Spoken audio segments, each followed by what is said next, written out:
That movie is a shit show. What you think you see, what you think you hear, that's what it's about. It's all theater of the mind. No, it's garbage. It's garbage. Mood and atmosphere. Now that I really like. That's what I'm looking for. That's what I want to see.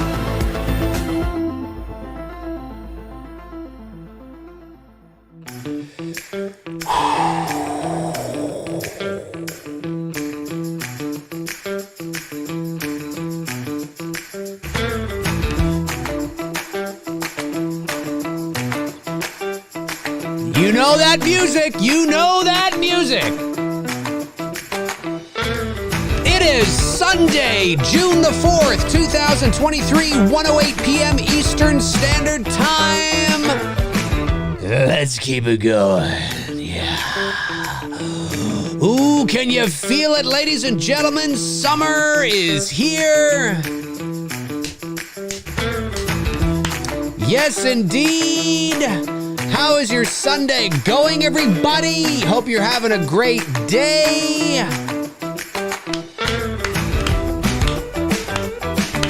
Come on in. Come on in.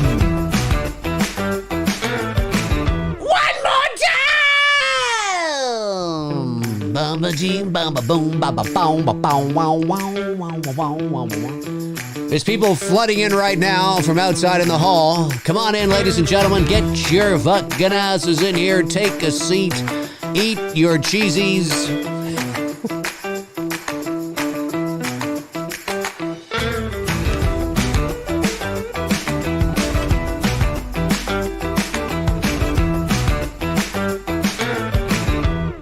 Woo! One more time! Yes, yes, one more time. That'll be four.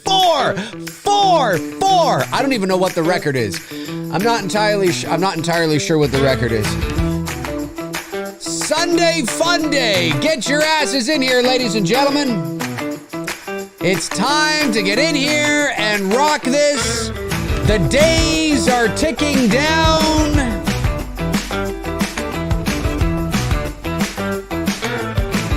Ho! What's going on, everybody? Hope you are having a wonderful Sunday afternoon or Sunday morning or Sunday evening, depending on where you are around the world, of course. And hope everybody is doing well.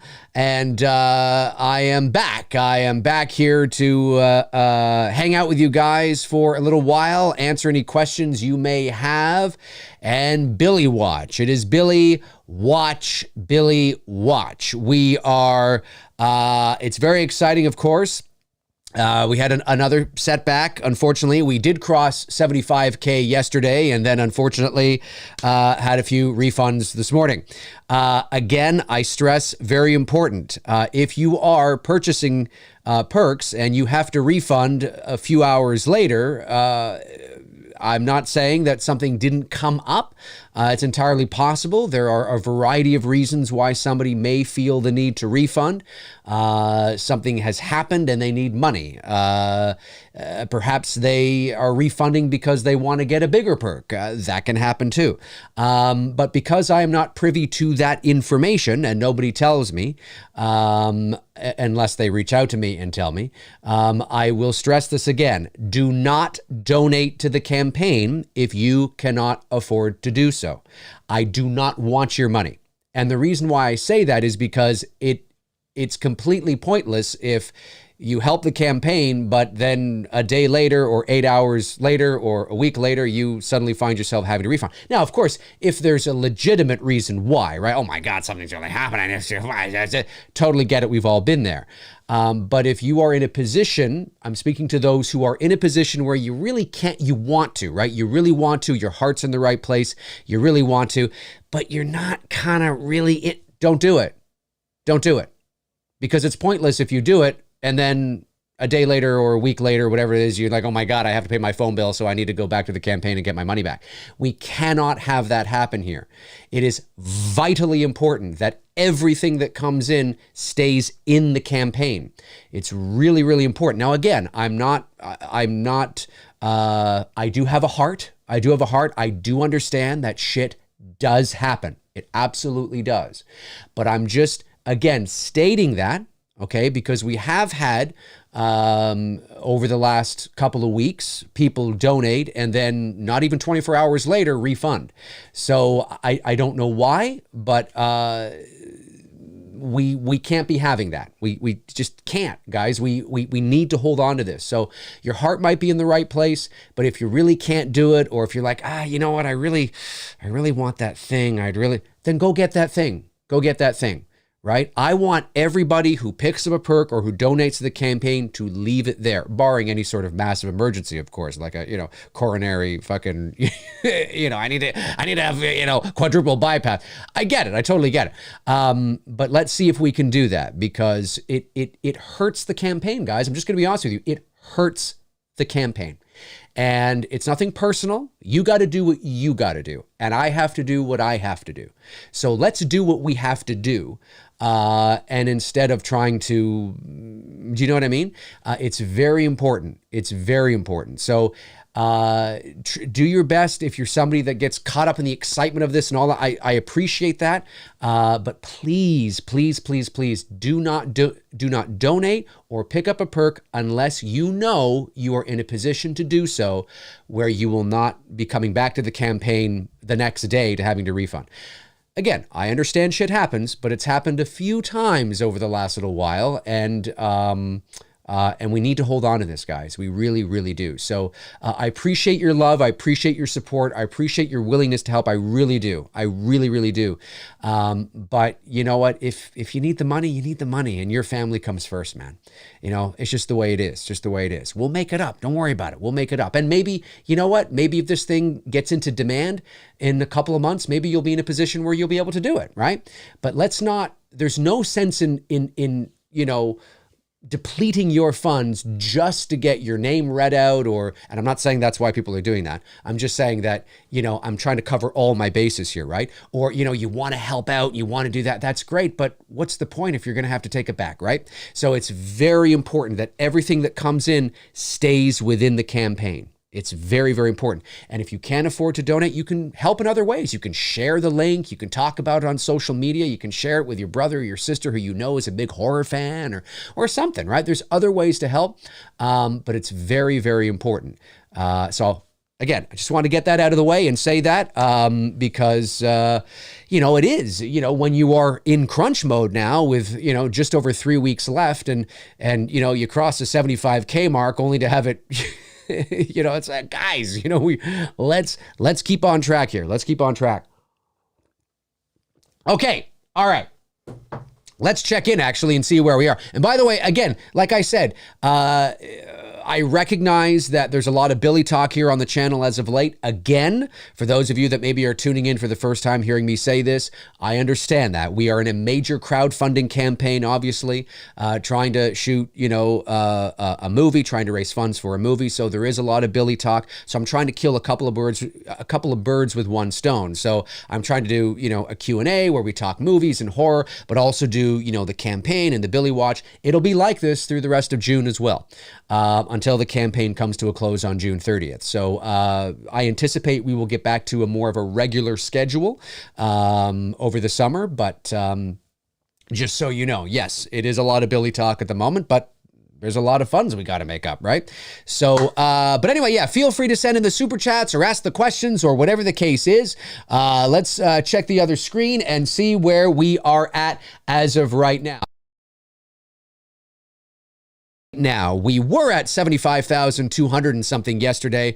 We dropped back down to 74,796 this morning, but we've gone up to 74,901, and that was in huge part thanks to, let me see here. And by the way, everybody, as usual, everybody who donates to the campaign or picks up a perk will get a shout out here from me live on the stream. Thanks to Ian Stratton. Ian Stratton picked up the double blue today.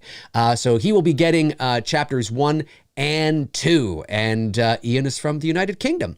So awesome. Thank you, Ian. Really appreciate that very much. Amazing stuff. So folks, the goal today The goal today is, if you're just tuning in, or if maybe you're behind and you're watching live, but you're trying to play catch up. The goal today is, I would like to get this thing as close to 80,000 Canadian dollars as possible.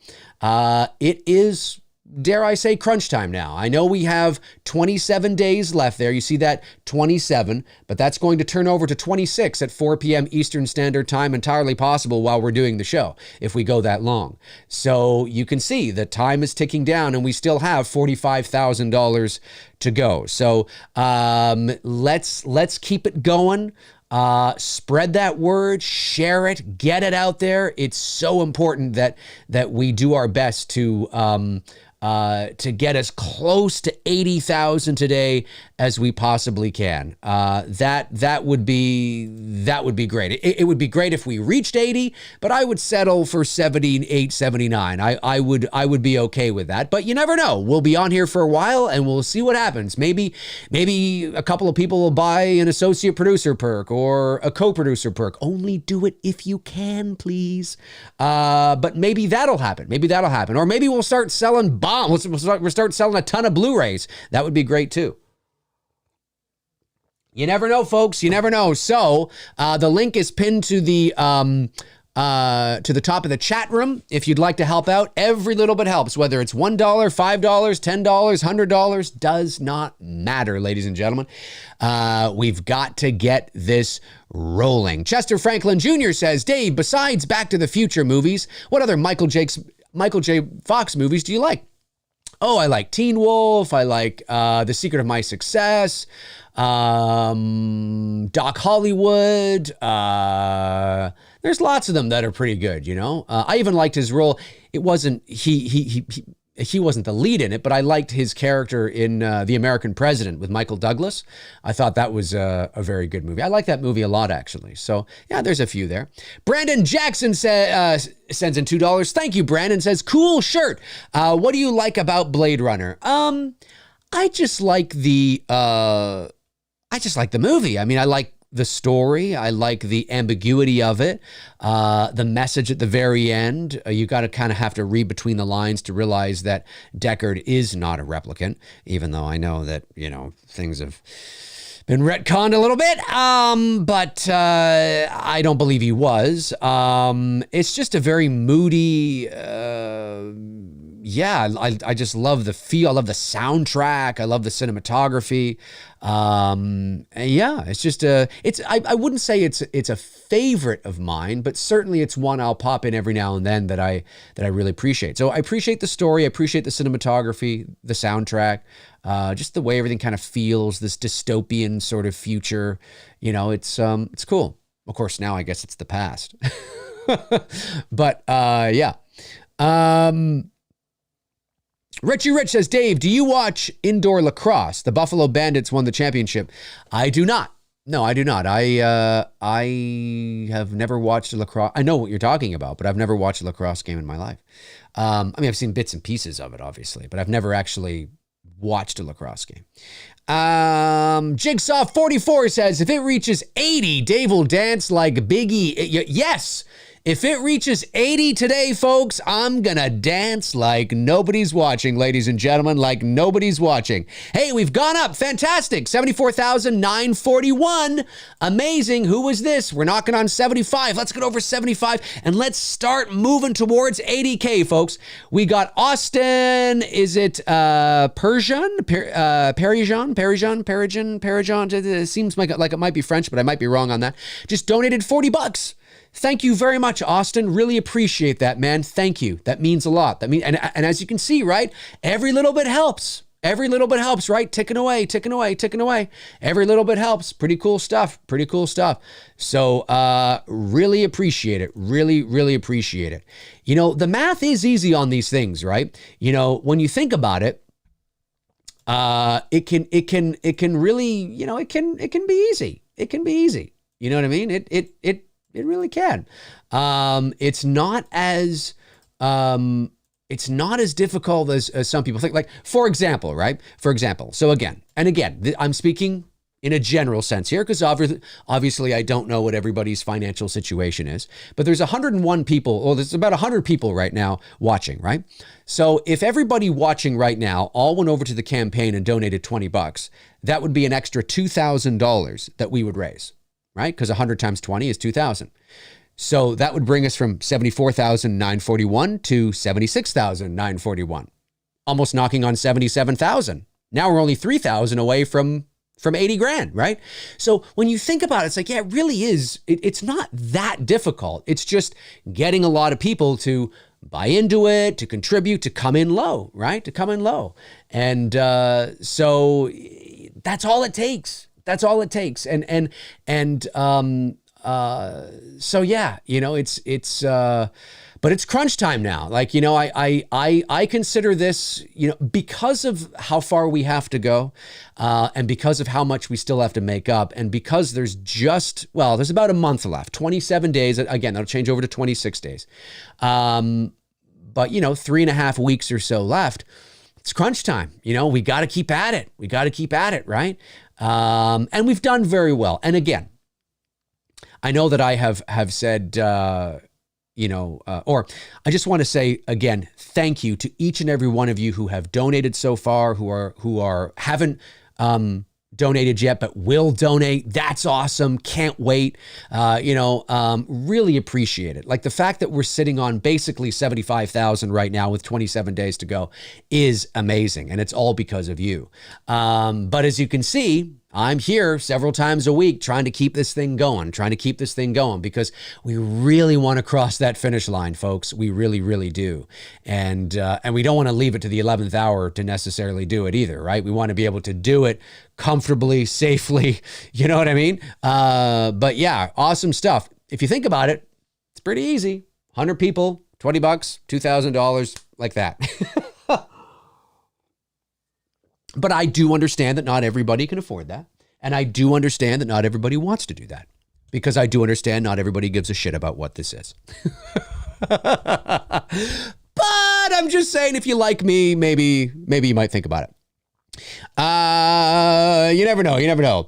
Oh, yes, we did it, ladies and gentlemen. We did it. Look at that. Amazing. 75,146. We're almost back to where we were yesterday. Thank you so much. Awesome stuff. Yes. Let's give some shout outs to these fine individuals. Maybe it's a few donations. Maybe it's a few perks. I don't know, but let's check it out here. We've got, hey, Zoe Sands. Zoe Sands picks up a Christmas warmth. Amazing. Thank you very much, Zoe. Amazing. Appreciate it. Say hello to your husband for me, who's sitting there beside you probably. I was trying to think of something witty to say and I couldn't off the top of my head. Thank you, Zoe. Really appreciate that. You picked up the Christmas warmth, the hoodie. Amazing. Awesome. Yeah. And they're really good quality. They're not like the cheap shit that's going to like tear if you know what I mean? Fruit of the Loom, really great stuff. So awesome. Darren George, one of my associate producers, Darren George, I think that's you, just donated $100. Amazing. Thank you very much, Darren. Really appreciate that. And Thomas Christie just donated $20. That's what I'm talking about, man. Just need another 99 of you to do it and we'll be up $2,000. You know what I'm saying? It's incredible. It really is easy. So thank you to Thomas, Darren, and Zoe. Really, really, really appreciate that. Thank you. Did I say Zoe? Is it Zoe? Did I say Zoe? I meant Zoe. Unless Zoe is short for Zoe. Now I'm confused. I'm totally confused. Anyway, appreciate it very much. And you will be warm during those British winters, let me tell you. Although I think the Canadian winters are probably worse. But anyway, thank you very much to everybody. Really appreciate that. Amazing. 75,146. I love it. 676 backers. Amazing. Let's keep it going, folks. Let's keep it going. We are moving towards 80,000 Canadian Billy Bucks. Can we get there today? Is it entirely possible? Will we see 80 on that board? Will we see it? I don't know. But I'm telling you,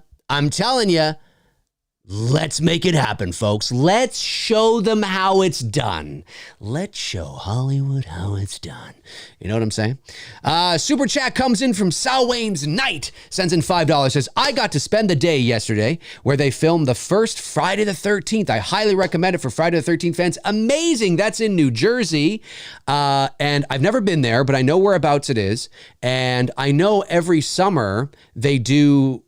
I don't know if it's every summer, but I know that the camp Obi Bosco, whatever it's called, they do like a Friday the 13th thing at the actual camp, which is really cool. That's awesome, man. That's awesome. Zoe, Fred, whatever. Zoe, Fred, Carol, Bob. It's all the same. You know, Dick, Richard, William, Bill, Zoe, Fred. It's just the same thing. It's the same thing. You know, Fred Flintstone, Zoe Flintstone, you know, whatever. But that's cool. That's really cool, man. Yeah, I'd like to take part in something like that. I think that would be a lot of fun to visit the camp, and because it's still an active camp, you know, and but that's awesome. That's awesome, man. I'm glad you had that. That's really cool. That's really cool. Oh, there it is. Yes, Geeked Out Trophy. Camp Nobi Bosco. That's it. Nobi Bosco. I like that name. That's really cool. And Darren's like, yes, Darren George is me. I use Georgetown as my online name. Got it. No problem, man. Amazing. Thank you, Darren. Really appreciate that, man. Really appreciate that. Love seeing the producers stepping up. It's pretty cool stuff. Love it, love it, love it. Aaron Click says, Dave, I just bought the teaser Blu-ray. You did? All right, let's see. Aaron Click has put us up. Yes, Aaron Click. Ladies and germs. Actually, I think a couple more people did. We're at 75,246. I'm loving it. Here we go. We've got Aaron Click, who just picked up the It's Me, Billy Chapter 2 teaser cover. Amazing. Thank you, Aaron. Really appreciate that. Andrew Stevens comes in with $20. Donate 20. That's what I'm saying, man. We just need another 98. Just another 98 people to donate $20, and this fucking thing's going to shoot up like it's nobody's business. Chris Snyder. Hey, shout out to Chris Snyder. Thank you very much, Chris, who picked up the digital download package. Amazing, Chris. It's cool stuff, man. You get a high-resolution copy of the official poster. You get, obviously, you know, a digital copy of the movie in full HD. I know you're a digital guy for sure. And you get a digital copy of the script and a high-resolution promotional images from 1 and 2, from chapters 1 and 2, which is great. All for like, what was it? $20, something like that. It's pretty good. It's pretty good if you ask me. I'm surprised more of those haven't sold, actually, especially in a world where physical media is, you know, dying. But then maybe because it's dying, people like the novelty of owning the Blu-ray too, which is totally fine. Totally cool. But anyway, yeah, thank you very much, Chris, Andrew, and Aaron. Appreciate that. Thank you so much. This is great. Hey, there's Chris Snyder right there, sending in $5. Says, already got the Blu-ray perk, but to help the cause to feed Billy his dinner, I grabbed the digital perk as well. Amazing, Chris. Thank you so much. Really, really appreciate that. And it helps. Every little bit helps. Like I said, I mean, it's crazy, right? It's crazy to think how easy it actually is. When you think, again, everybody's financial situation is different, and I totally respect that and understand that. But in theory, when you look at the math, like I often say, right, there's about 970 people that like the It's Me Billy Facebook page. Okay, not my many things page. The It's Me Billy Facebook page. So you would think that if you like the It's Me Billy Facebook page, you're probably somebody that's interested in the movie, and you're probably somebody that would want to help out and get a t-shirt or a Blu-ray or, whatever, right? Well, if 970 people all donated $20, which I get for some people, $20 is the difference between eating and not eating. You know what I mean? I totally get it. But I'm just saying, in theory, right? If 970 people all donated $20 today, I like playing this game. It's fun. That would be $19,400. I mean, if 970 people just donated $20, it would be $19,400. And that would put us at, we suddenly would end the day at $94,646. I mean, what? Holy snapping crap. Math is easy. Math is easy. What isn't easy is convincing people to do it. That's the hardest part. But that's the hardest part in any sort of marketing or sales or or anything like that. You know what I mean? People are like, well, why should I do it? Well, why are you here? I mean, why do you like the page? Anyway, but yeah, the math is easy. The math is easy. Chester Franklin Jr. says, Dave, you are at 62%. How much more percentage do you need to reach to keep up the great work? Chester, I answered this for you last time. It's 100%. So we want to reach 100% of the goal, which is 120,000 Canadian. That's our goal. And once we reach 100%, then the campaign goes into demand and we can continue to raise money afterwards, and we can continue to add new perks.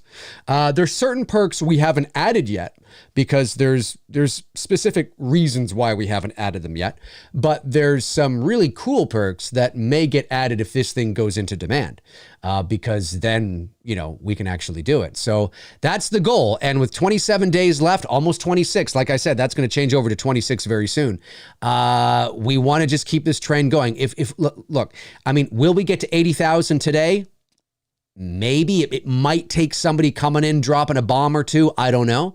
Or like I said, it doesn't really. If a lot of people come in low and just start donating $20, we could get there faster than you think. But I'd like to get as close to 80 as we possibly can. You know what I mean? Because then that would be at the end of 5 weeks, we're at 80, 3 weeks to go, 3.5 weeks to go, and 40 grand to make up. Are we going to do it? I don't know.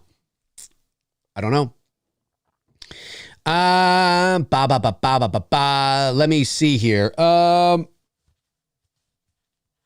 Georgetown says, so the campaign has an average around 1,500 per day to hit the goal. Yeah, that's right. And of course, we're not doing 1,500 per day, but these streams often bring in a lot. So then it kind of averages out, but yeah, you're right. You're absolutely right. Joseph Esposito says, Dave, I'm rewatching the Indiana Jones movies in preparation of Dial of Destiny. How do you rank the movies right now? Oh, I would say it depends on what we're measuring, but I would say in terms of like what is the best Indiana Jones movie, it definitely would be Raiders for sure. So for me, I rank them in order, actually. Temple of Doom is, I still think my favorite, just because it's bonkers crazy, and I love how dark it is and how different it is. It's very different from Raiders and Last Crusade, and I like that because I've always felt that, listen, if Indiana Jones was a globe-trotting archaeologist, he'd be traveling all over the world and getting into all sorts of shenanigans, not just fighting the Nazis and going after biblical artifacts or whatever, right? He'd get into all sorts of shit. So I like how different Temple is and how dark it is and crazy it is. And it's always been like my favorite, but I adore Raiders of the Lost Ark too. It's one of my favorite movies of all time. And yeah. So in terms of like legitimately what is the best in terms of filmmaking and story and all that kind of stuff and what it's supposed to be and the swashbuckling and the whole, I mean, I just gotta go in order. For me, it's Raiders, Temple, Last Crusade, Kingdom of the Crystal Skull. I know a lot of people, but again, it depends on what we're measuring, right? My favorite, I still got a soft spot for Temple of Doom, so might put that first, right?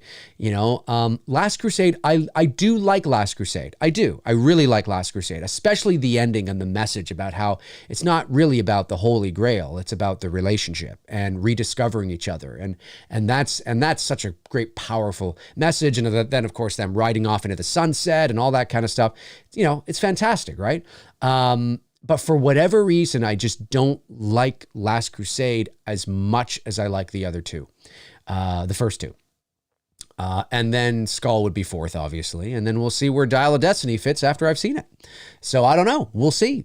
We shall see, ladies and gentlemen. We shall see. Yes, 681 backers, 75,314, ladies and gentlemen. I'm digging it. I'm loving it. I'm loving it, just like McDonald's. Ba-da-ba-ba-ba.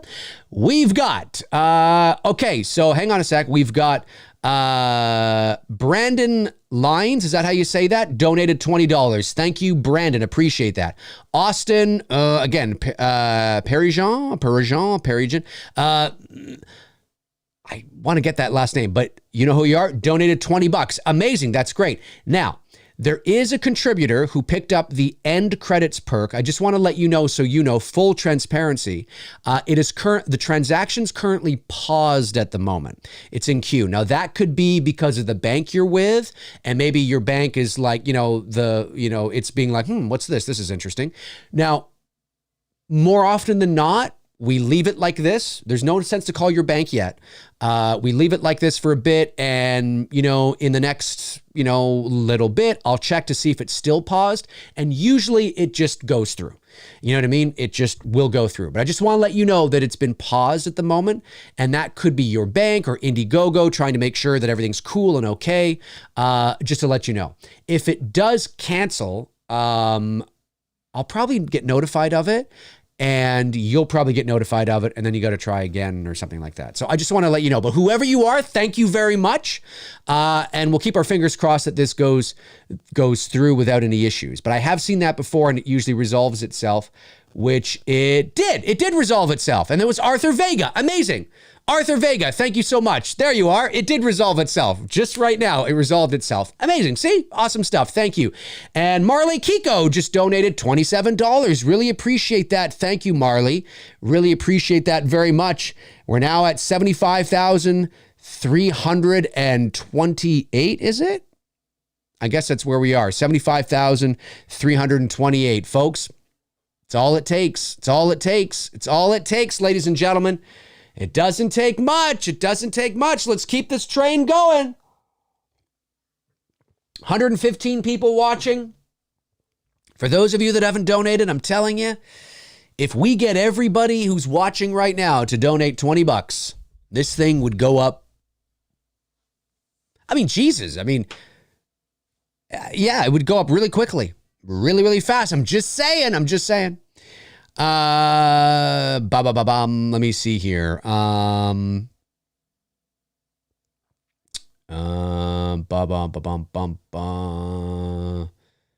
Temple of Doom has great mukbang ASMR. Okay, I'm not sure what that means, but Aaron Click says, I hope we reach 110% to create a bit of a buffer for, God forbid, any potential refunds. Well, once the campaign is over, once the campaign is over, then of course the money gets sent to us and put into our account.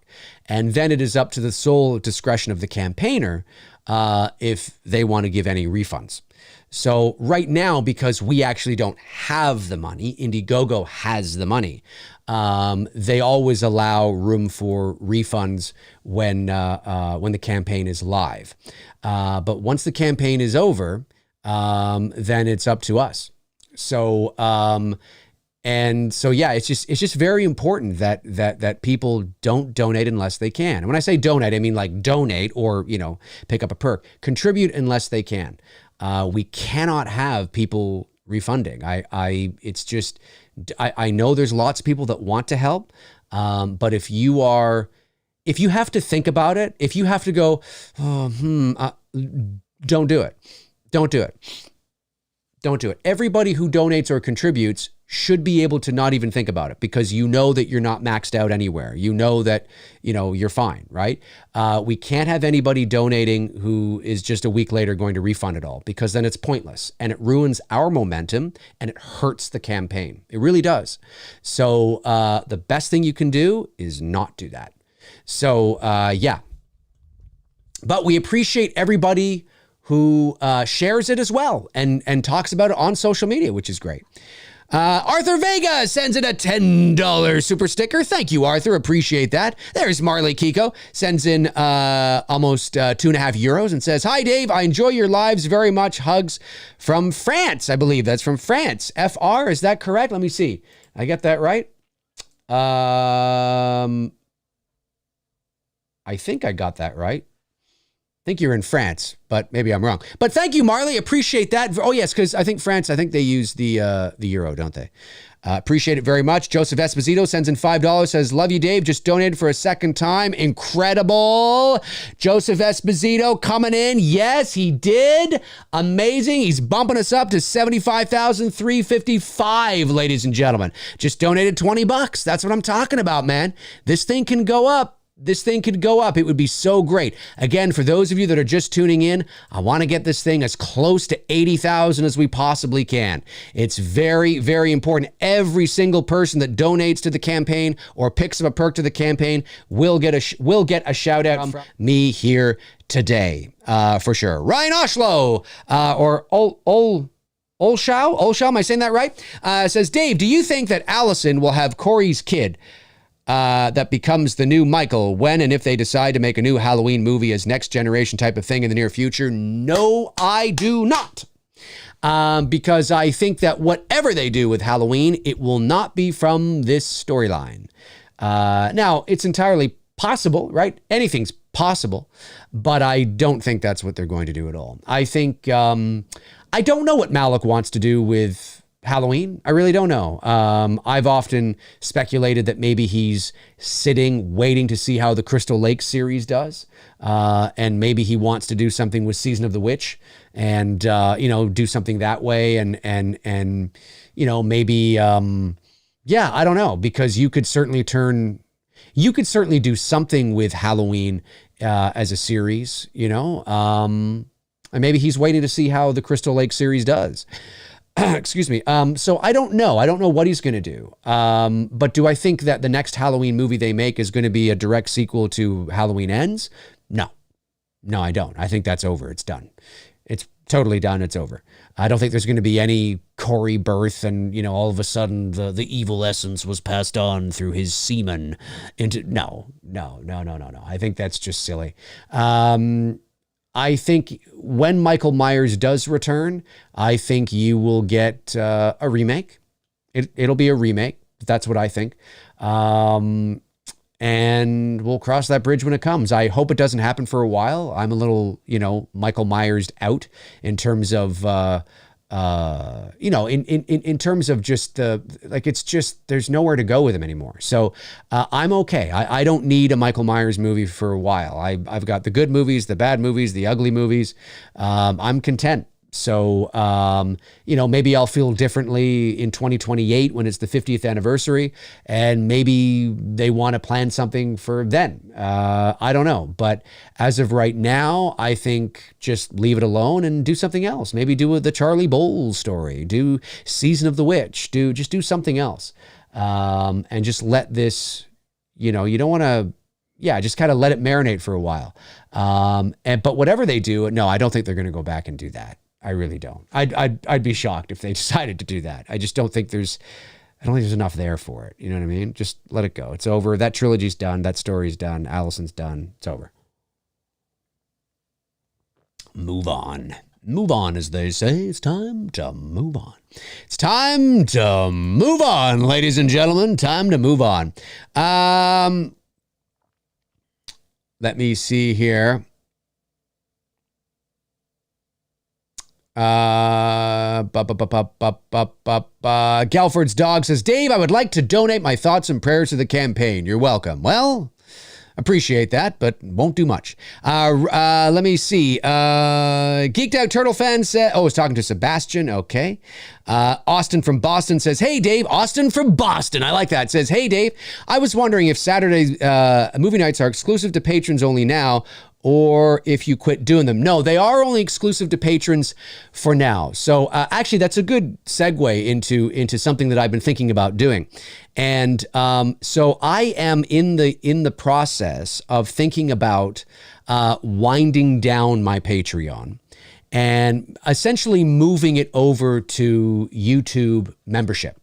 And the reason for that, primarily, it's not financial, I can tell you that, because YouTube takes 30% of everything that comes in and Patreon only takes about 10%. So it's not because of that. It's basically, to be totally honest with you, it's because it's basically consolidating everything into one platform. So it's just easier for me to manage. Things have been very busy as of late, as I'm sure you can imagine, with the campaign and the movie and all that kind of stuff. And it's only going to continue to get busier. And I feel that if everything is on YouTube and it's all right there, because that's where I am 99% of the time anyway, I don't have to worry about this other platform called Patreon, which is a great platform. Don't get me wrong. And there's a lot of great shit with it. But I feel that I just think maybe it might be easier for me to consolidate and move stuff over to a YouTube membership. Now, I don't have that running right now, but I know that Darren Sands and Frank Riker of the Slaughtered Lamb have a YouTube membership program, and lots of channels do. And it's really cool. And so I was thinking about doing that, where there'd be like, there'd be different tiers. It's basically taking my Patreon and moving it over to YouTube, right? To YouTube membership. That's basically what it is. And so, certain tiers would be, to like Saturday movie night, or it would be like, maybe I might do like a Halloween show or something exclusive to level number 3, or, and then we'd have like, YouTube member only Q&As and all that kind of stuff. And when you become a YouTube member, I believe your name gets highlighted in the chat, if I'm not mistaken, when you type something or when you send in something or something like that. There's like YouTube member exclusive emojis and all kinds of stuff. It's cool. Like, it's really cool. So I've thought about doing that. And I'm going to make a community post, maybe later tonight, or tomorrow, or at some point soon anyway, and just kind of let everybody know officially. And although I guess I'm kind of making it official here, even though I'm, this is more like I'm thinking about it, and get people's thoughts. I don't want to bite off more than I can chew. So I don't want to start doing this show and that show and this show and that show and do this and give away and contests and this and this and this and this and this, because I'm just not going to have time for it. I'm going to overpromise and underdeliver, and then people are going to be like, this is just bullshit. I don't know why I'm paying like, $8 a month for nothing. So I want it to be something that is fair to me. It's fair to you. And something I'm able to manage. Do you know what I mean? And then we'll see how it goes. I mean, you fast forward a year or two from now, and maybe I'm got all sorts of time, right? Who knows? But I've thought about doing that, and I think it would be so. Yeah, it's just basically taking my Patreon, moving that over to YouTube membership. And now it's all in one platform, and I don't have to worry about jumping back and forth and doing separate links and separate messages and emails and, all that kind of stuff. It's just all right there. So I'm thinking about doing that. So if I do that, which I probably will, the Saturday movie nights would move over to here, to YouTube, but they would be part of a tier and exclusive to only that, because that's the whole point, right? I did not make the Saturday movie nights exclusive to begin with. I left them open for a bit to draw people in. But then obviously, why would people pay for something when they're getting it for free, right? So, really at the end of the day, I stopped doing that because I realized it probably wasn't in my best interest to lure people into Patreon. So, there'd be, exclusive shows and, exclusive streams, things like that. I'd share exclusive content, maybe from the set of Billy, or, maybe some Dylan's New Nightmare exclusive stuff, things like that, right? I don't know how many tiers I'd have. Maybe I'd have like, I don't have too many tiers, maybe 2 tiers or something. I have 3 right now on my Patreon, but maybe I back it just to 2 tiers or something like that. I don't know. We'll see. But yeah, so I don't know. I mean, if that's something you're interested in, and you'd be willing to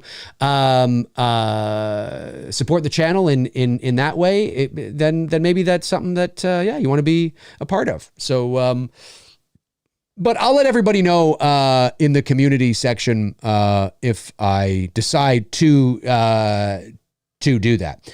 Oh, yes, ladies and gentlemen. Yes. We have gone up again, and I'm loving it. 75,417, 686 backers. I'm digging this. Ba-da-ba-ba-ba. I'm loving it. McDonald's. What do we got? Okay, I'm loving it. I love this. Okay, so we've got Joseph Esposito, the $20. We've got, hang on a sec here. Was that, did that? Oh, no, okay. Okay, so Joseph Esposito, $20, got that. Justin Simonson picked up the digital download package. Amazing. Jeffrey Brooks picked up the end credits. Thank you, Jeffrey. Your name's going to be in the end credits, dude. That's awesome. Thank you so much to Justin and Jeffrey. Really appreciate that very much. I thought there should be, unless I'm missing something. There we go. Jermaine Corsi, shout out to Jermaine Corsi, who also picked up the end credits. Thank you. I was just going to say, I thought that went up a little more.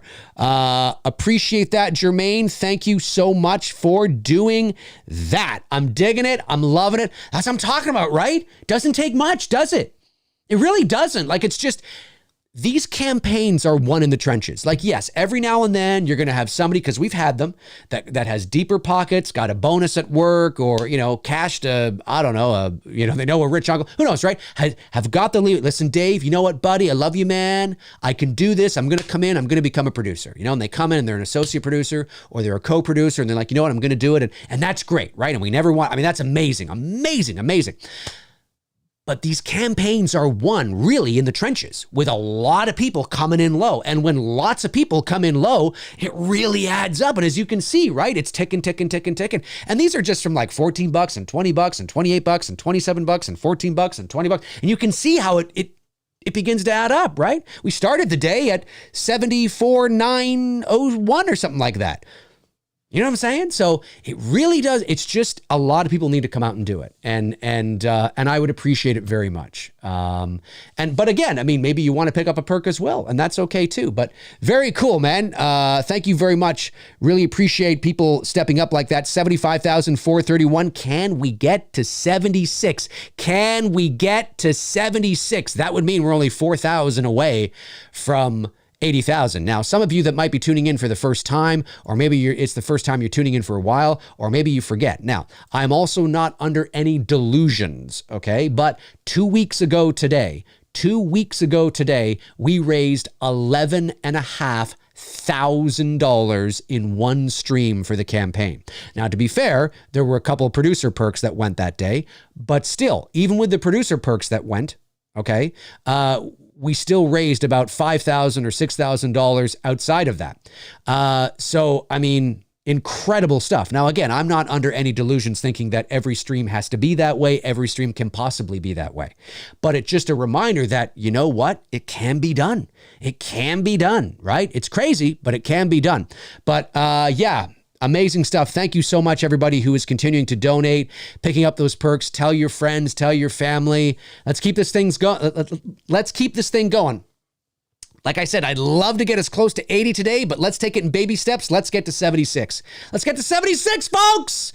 Let's get to 76. Love it. Let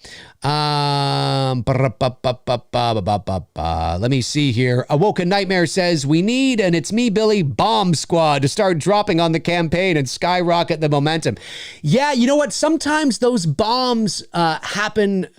There's a couple of reasons why, right? Sometimes there are people that have deeper pockets and that want to come in as a co-producer or an executive producer, but for whatever reason, they like to wait till the very end just to, be the savior or something like that. And that's fine. That's fair. Sometimes it's because people are waiting on, a big bonus from work or an inheritance or, whatever, right? Sometimes that happens too. And it's not going to happen till a certain day or, a certain week. That is true. But hopefully with the momentum that we've been able to gain through this campaign so far will carry us to the very end. And hopefully in the last, few weeks here of the campaign, we will see bombs get at least a couple of. It would be nice to sell out the co-producer perk, right? It would be nice to sell out the co-producer perk, which is this one right here. 2 have sold, 2 are remaining. This is the co-producer perk. Again, you're seeing it in Canadian dollars.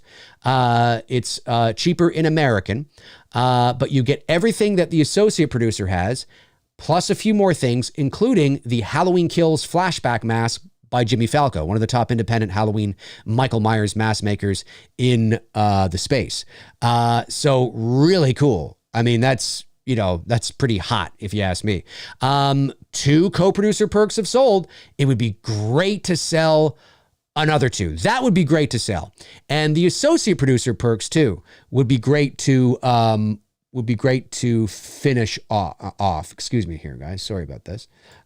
It would be great to finish off the co-producer, the associate producer perks, which are, where are we here? Here we are, associate producer. There it is, associate producer. There's 9 of those have sold. 9 of those have sold, and there's 6 left. And that would be great it would be great to sell the remaining 2 co-producer perks, and the remaining associate producer perks would be awesome. And then of course the executive producer perk is the granddaddy. That's the big one. That's the big one. But yeah, it would be great to get those. In terms of bombs being dropped, it would be great to sell those. Now, again, and I have to say this, do not pick it up if you're only going to refund it. I'm just saying that. Just have to say that because it's happened a couple of times throughout the campaign already. So please do not do it. Leave it to those who can. Let me see here. Tyler Singleton says MAGA. Talking to MAGA. That's great. Talking to MAGA. Darren from Georgetown says, how about a raffle where subscribers donate $25 each to be in a raffle to win a Halloween mask or something? Would think you get over 100 to enter that. Yeah. So the thing with raffles is, you're not allowed to do raffles on Indiegogo campaigns. It specifically says, I know some people do, but you're not supposed to. It specifically says in the rules and regulations of an Indiegogo campaign, because it's considered a lottery. Right? And everything that you offer on the campaign, everybody has to be able to get. Like it can't be by chance. So because you're right, there's been a lot of things where I've been like, oh, we could offer this and get a raffle and do this. And now we get a lot of people buying a ticket. But then after reading the rules and regulations, Indiegogo is like, nope, because it's considered gambling. Right? Which it is. You're gambling. You're taking a chance. You're not guaranteed. You're gambling, right? And taking a chance on the off chance that your ticket or your name is chosen to get this, but you're not guaranteed. So unfortunately, Indiegogo does not allow that. And I know that some campaigns do it because I've seen them. And okay, all power to them. But the last thing I want is to do it and I be the one that, gets hit and I don't know, the campaign gets taken down or so, I mean, maybe they would just take down that perk, but I just don't want to go through the hassle of it. You know what I mean? I just don't want to go through the hassle of having the perk get dinged, the campaign get dinged, and then all of a sudden I got to refund all this money to everybody. And I just don't want to go through the hassle of that. So I think it's best that I just do not offer any raffles whatsoever on the campaign. Now, you could say, well, you could do it away from the campaign, and that's true. That is true. And then the money that's raised just goes into the campaign. And I've thought about doing that. But even YouTube, you got to be careful even with YouTube when it comes to raffles and contests and all that kind of stuff. Because again, it's considered gambling, right? And there are people that get away with it. It's true. But you just got to be careful with that kind of stuff, unfortunately. But I get what you're saying, though. I do get what you're saying. Ladies and gentlemen. Still sitting at 75,431, folks. 75,431. Can we get to 76? Is it possible today? I don't know. Sebastian says, Dave, have you ever tried to get Bruce to create a YouTube channel? It'd be cool to see all compete, but also he could help raise funds on his too. Yeah, Bruce is far too busy. He is far too busy. He's got, he just does not have the time. He's a very, very busy man with his work, and he just does not have the time to do a YouTube channel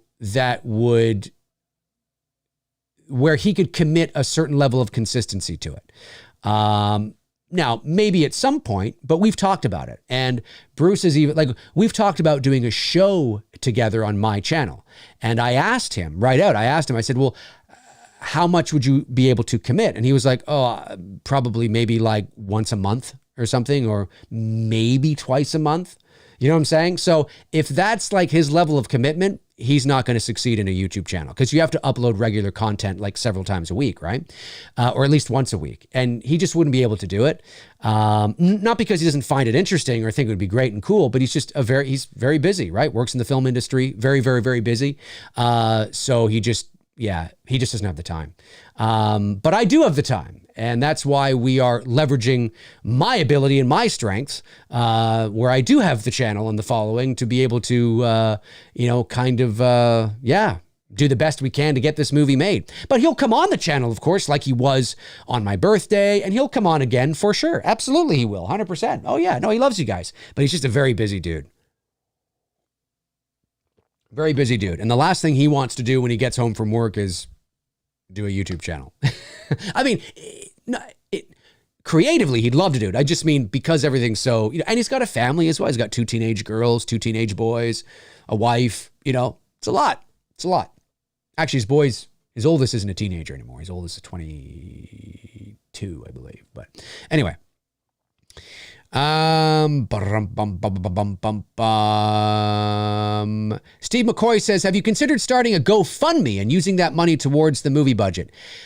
No, because you can donate to the campaign here as well. There'd be no point, Steve. I understand what you're saying. But GoFundMe,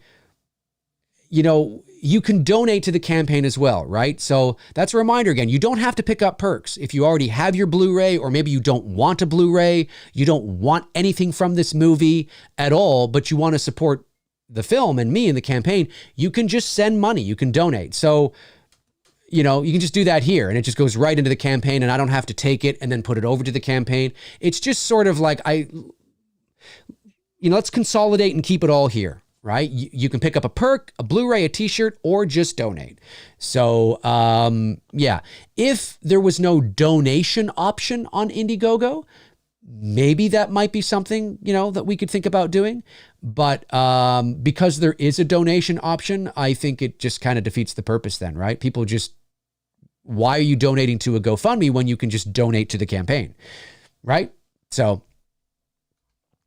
Central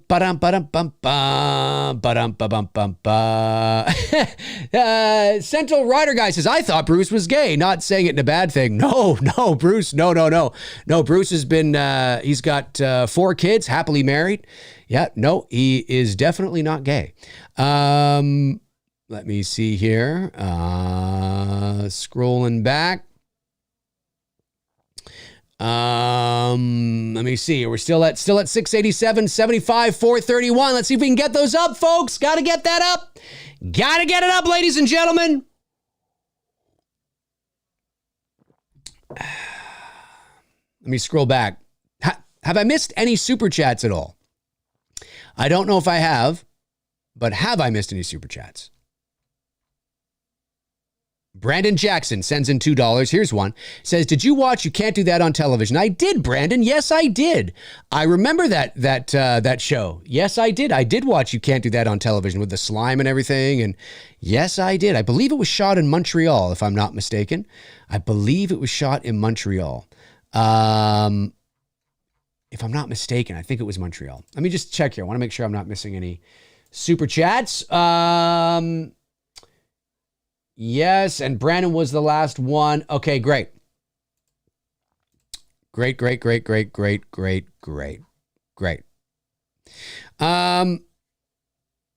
me see here, scrolling back. Not sure what Jigsaw is talking about when you're sitting at the table.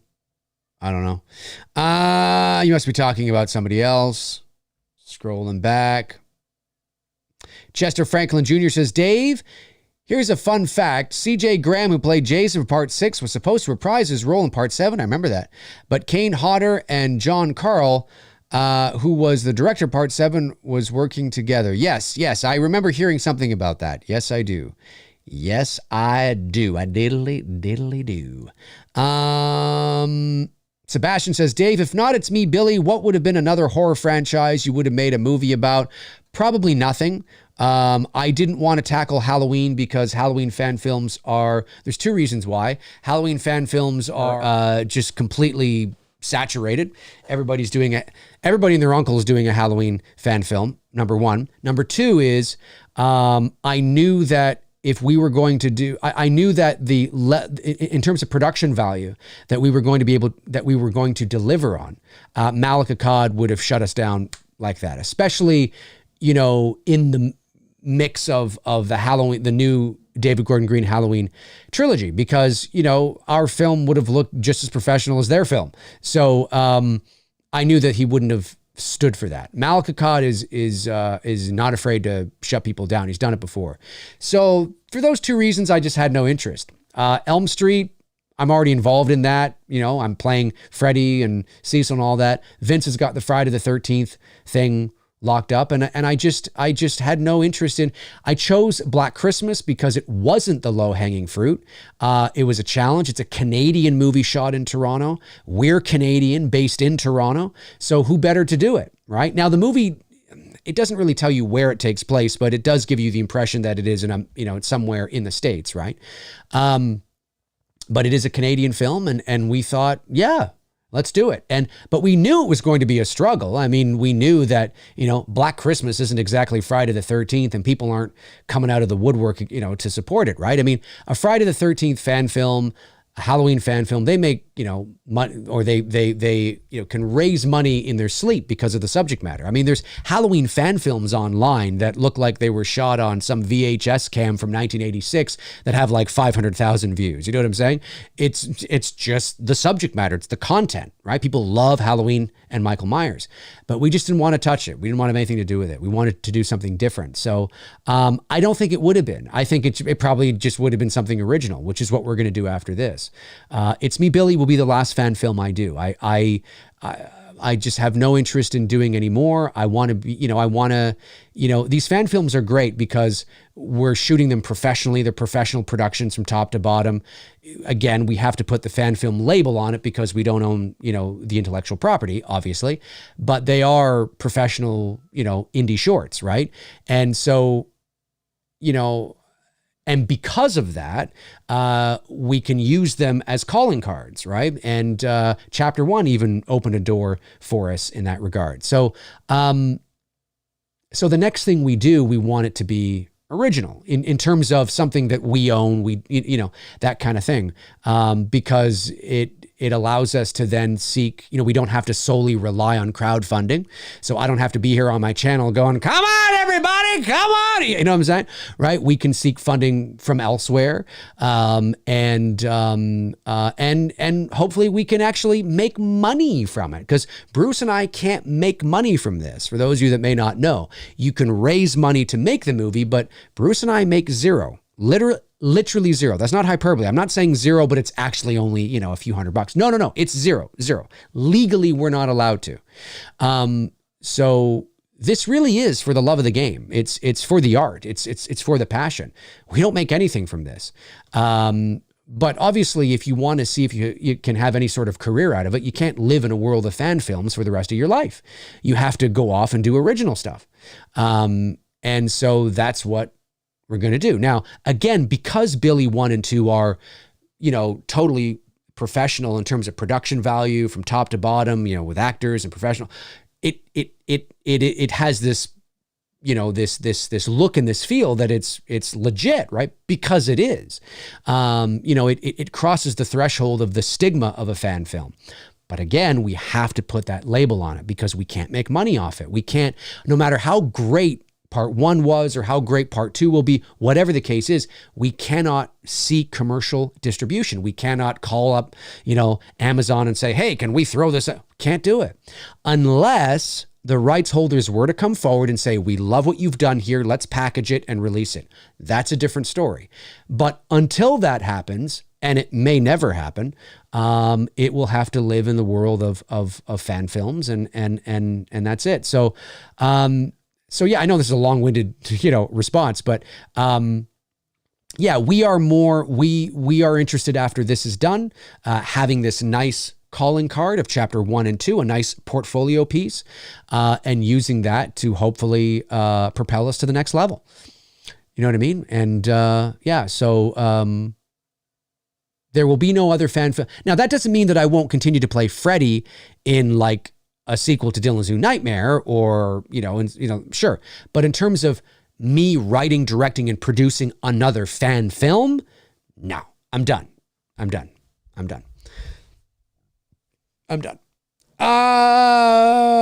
Ba-da-ba-ba-ba.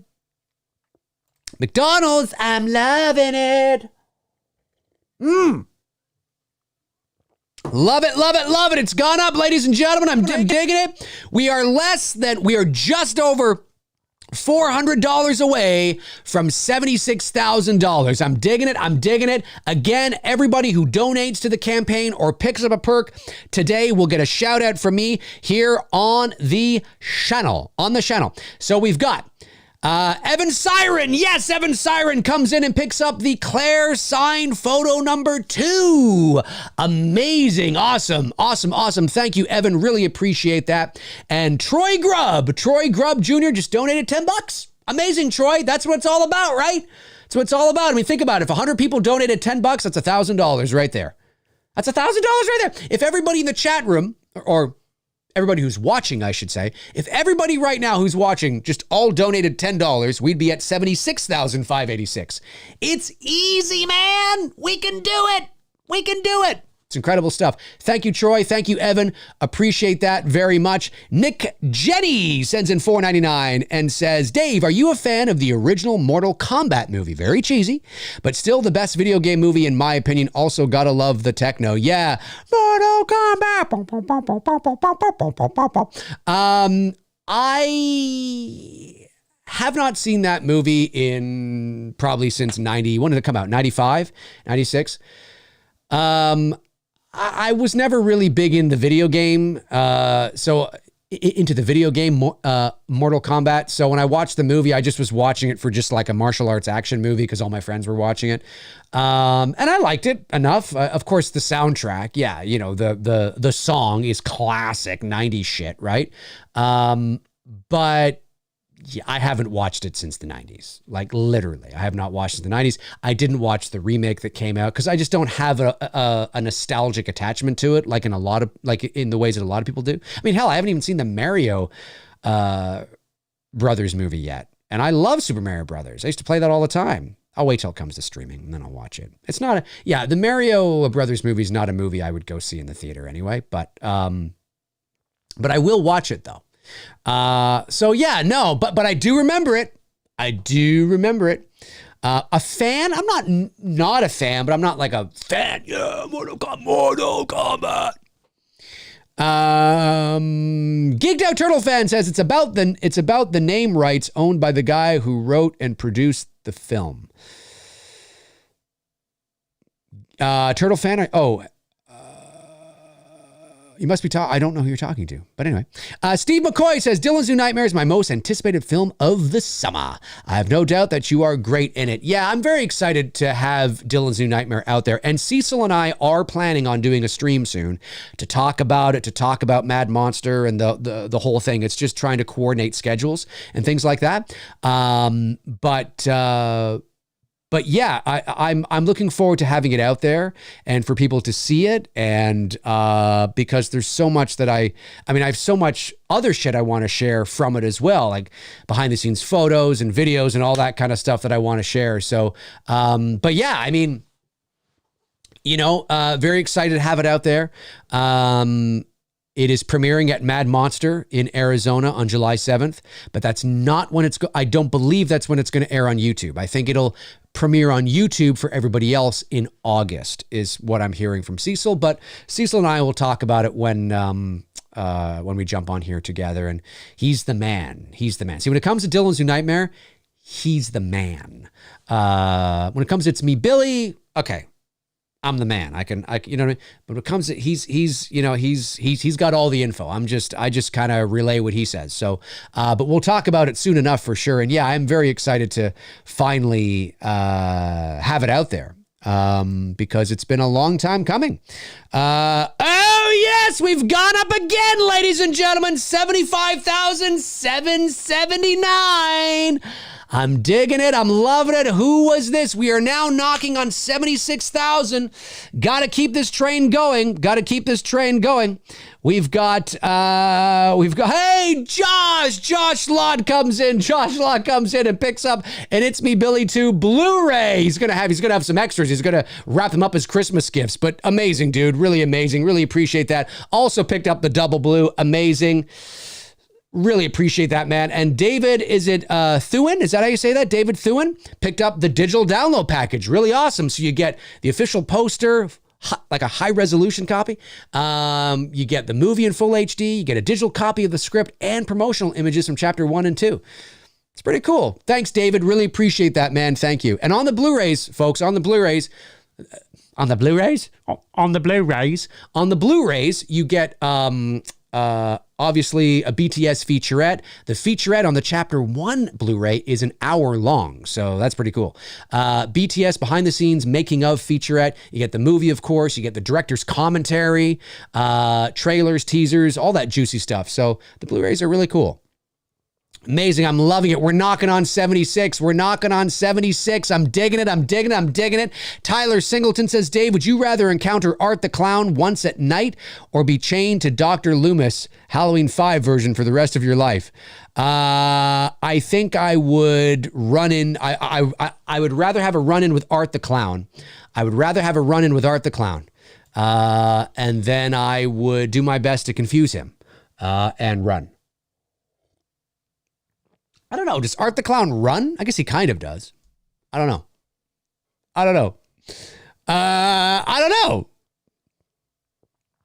Let me see here. Oh, yes, we've got up again. We are so close to $76,000, ladies and gentlemen.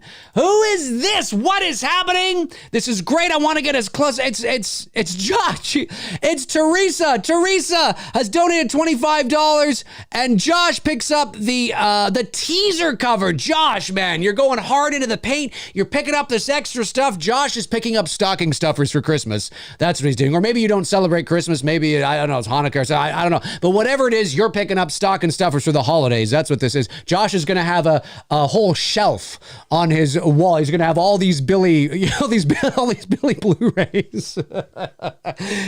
But you know what? Hey, you're just stocking up, right? You're stocking up. You're going to have a 3-year supply of stocking stuffers. It's great. It's great. You know what I'm saying? Amazing, Josh. Thank you so much. Really, really awesome. Really appreciate that. Very much. And yeah, we're knocking on 76,000 again, folks. I want to get as close to 80,000 today as possible. When we hit milestones, of course, that's when I bring over, what I'm talking about. I start to go crazy. You know what I'm saying? It gets like WWE wrestling in here mixed in with some UFC shit. But really awesome. I want to get as close to 80. Can we hit 80 today? I don't know. Is there somebody out there with deep pockets? Is there somebody out there that's been sitting, watching from afar, going, do I want to become... Well, actually, you know what? If you have to think about it and you're humming and hawing over it, please don't do it, because we do not want any refunds.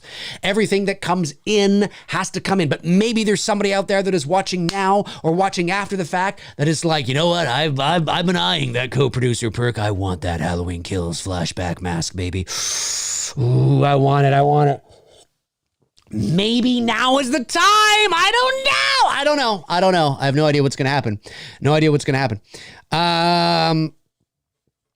Josh Lott sends in $5. Thanks, buddy. Says the extra Blu-rays will most likely be for family members. Amazing. Yeah, why not, right? That's just it. You know what I mean? That's really cool stuff. Why not? And listen, I'm telling you, I can't sell it for money, but that doesn't mean that you guys can't. I'm just saying, because I actually found somebody had said to me that they bought It's Me Billy Chapter 1 on Blu-ray from eBay. And I'm like, seriously? And it was wrapped. It hadn't even been open. So I went to the link, and sure enough, there it was, not open, wrapped. And it was going for like $100. I was like, what? Somebody bought it. I'm like, what? Crazy. I should have bought it. But yeah, hey, you know what? When it's away, when it's in your hands, you guys can do whatever you want with it. Stocking stuffers, gifts, take it out of the package, use it as a frisbee for your dog. You know, I don't know. Hey, whatever you want to do with it, right? As long as we raise our production budget, you know what I'm saying? You can take it. Hey, if you hate it, you can do what I do with Halloween 5. You could burn it. Whatever, man. I mean, whatever you got to do, you got to do. Hey, Power Packers 90 says, Dave, I think you skipped my super chat. Thank you, Power Packers. Let's go back here. There it is, Power Packers. I did skip it, but not intentionally. Power Packers 90 sends in $2, says, just ordered a Big Mac and 20-piece nugs. Thanks, Dave. Are you serious? You did? Ba-da-ba-ba-ba. Wait, no, that's not it. Ba-da-ba-ba-ba. I'm love. Yeah, that's it. But yeah, it's not ba-da-ba-ba-ba. It's not ba-da-ba-ba-ba. That's it. I'm loving it. Amazing. I'm glad that I could get you to pick up a 20-piece nugget. And what else did you get? A 20-piece nugget and a Big Mac. A Big Mac. Ooh, I haven't had McDonald's in a long time. There's been a long time since I've had McDonald's. Long time. I might be due for a nice Big Mac. I'm not really sure. There it is! Ladies and gentlemen, there it is! 76,234 Canadian Billy Bucks, 697 backers, 63% of the production budget raised. We are now less than $4,000 away from 80 grand. Is it even fathomable that we can get there today? Is it even possible that we can get there today? I don't know. This is what I'm talking about, you son of a bitches. This is what I'm talking about. 27 days left. That number's gonna say 26 at 4 p.m. this afternoon Eastern Standard Time. Time is ticking. Now is not the time to fuck around. It's the time to make history, ladies and gentlemen. Woo! Ric Flair.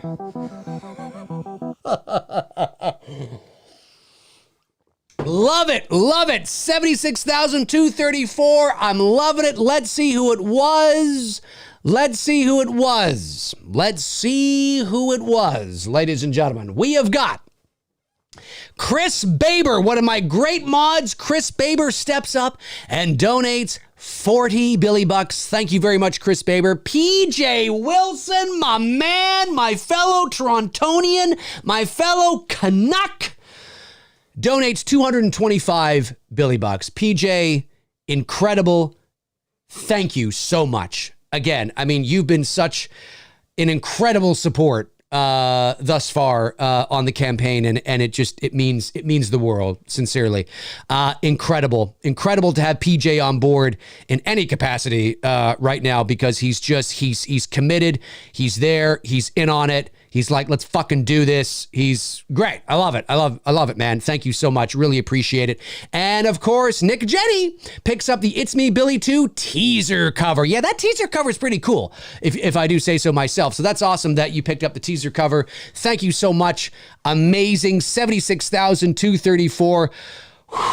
We're getting there, folks. We're getting there. We've had some hiccups this week. We've had some hiccups. We had some refunds. There was the issue with the link on that stream, and I had to do another stream and the whole thing. So we've had some issues, but we're close. We're close to 80 grand, man. Is it even possible? I don't know. I don't know if it's possible, but anything is possible in the world of McCrazies. Anything is possible in the world of McCrazies, ladies and gentlemen. Amazing. Chris Snyder, by God, I don't believe it. What a slobber knocker. Incredible. Aaron Click says, Dave, I used my original Billy Blu-ray to blind people driving on the highway. It's getting use. Joking. Hey, dude, if you weren't joking, I'd be like, that's amazing. Hanging from your rearview mirror, just spinning in the light.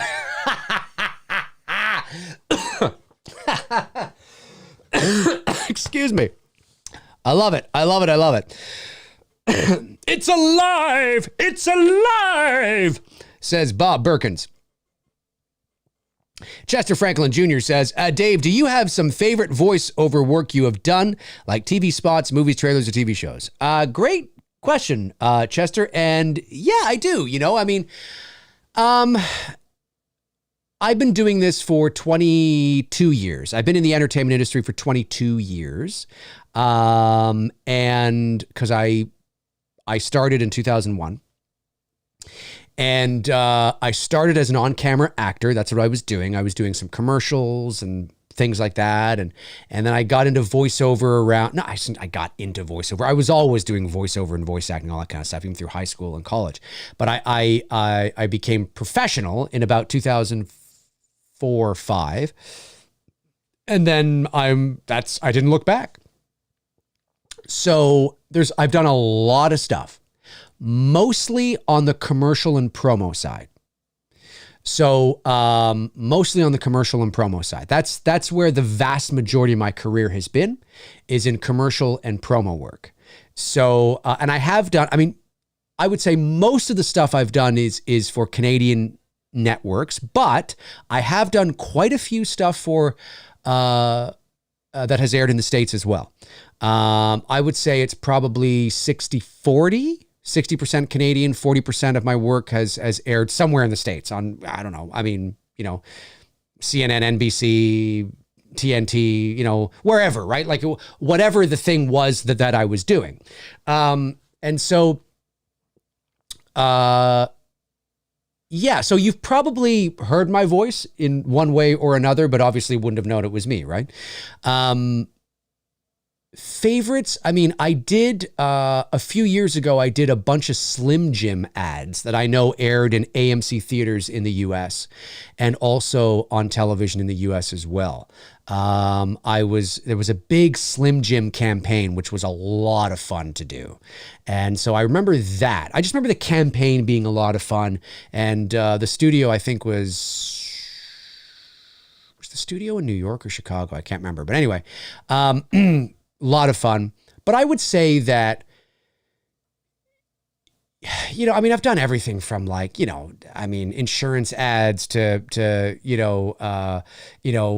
internet service providing ads to ads for 7-Eleven and Samsung and commercials, right? I've done a lot of that stuff. That's where the bulk of my work has always been. Over the last 4 or 5 years or so, I've started to do more animation. I specifically got an agent for animation, and I've been doing a lot more animation now because I wanted to beef that side of my portfolio up. Which is great. And I'm on 2 shows right now. One's called Luna Chip and Inky and one's called Super Wings. I just auditioned for another show actually, which is great. So yeah, I'm having a blast. And of course I did Fireman Sam and I did Doki and all that, which was a lot of fun. But I would say for me, because I'm a movie guy, right? Because I'm a movie guy, I would think that the stuff that I don't know if I'd say I'm most proud of, but I would say that I found the most cool, it's like, wow, this is awesome. You know what I mean?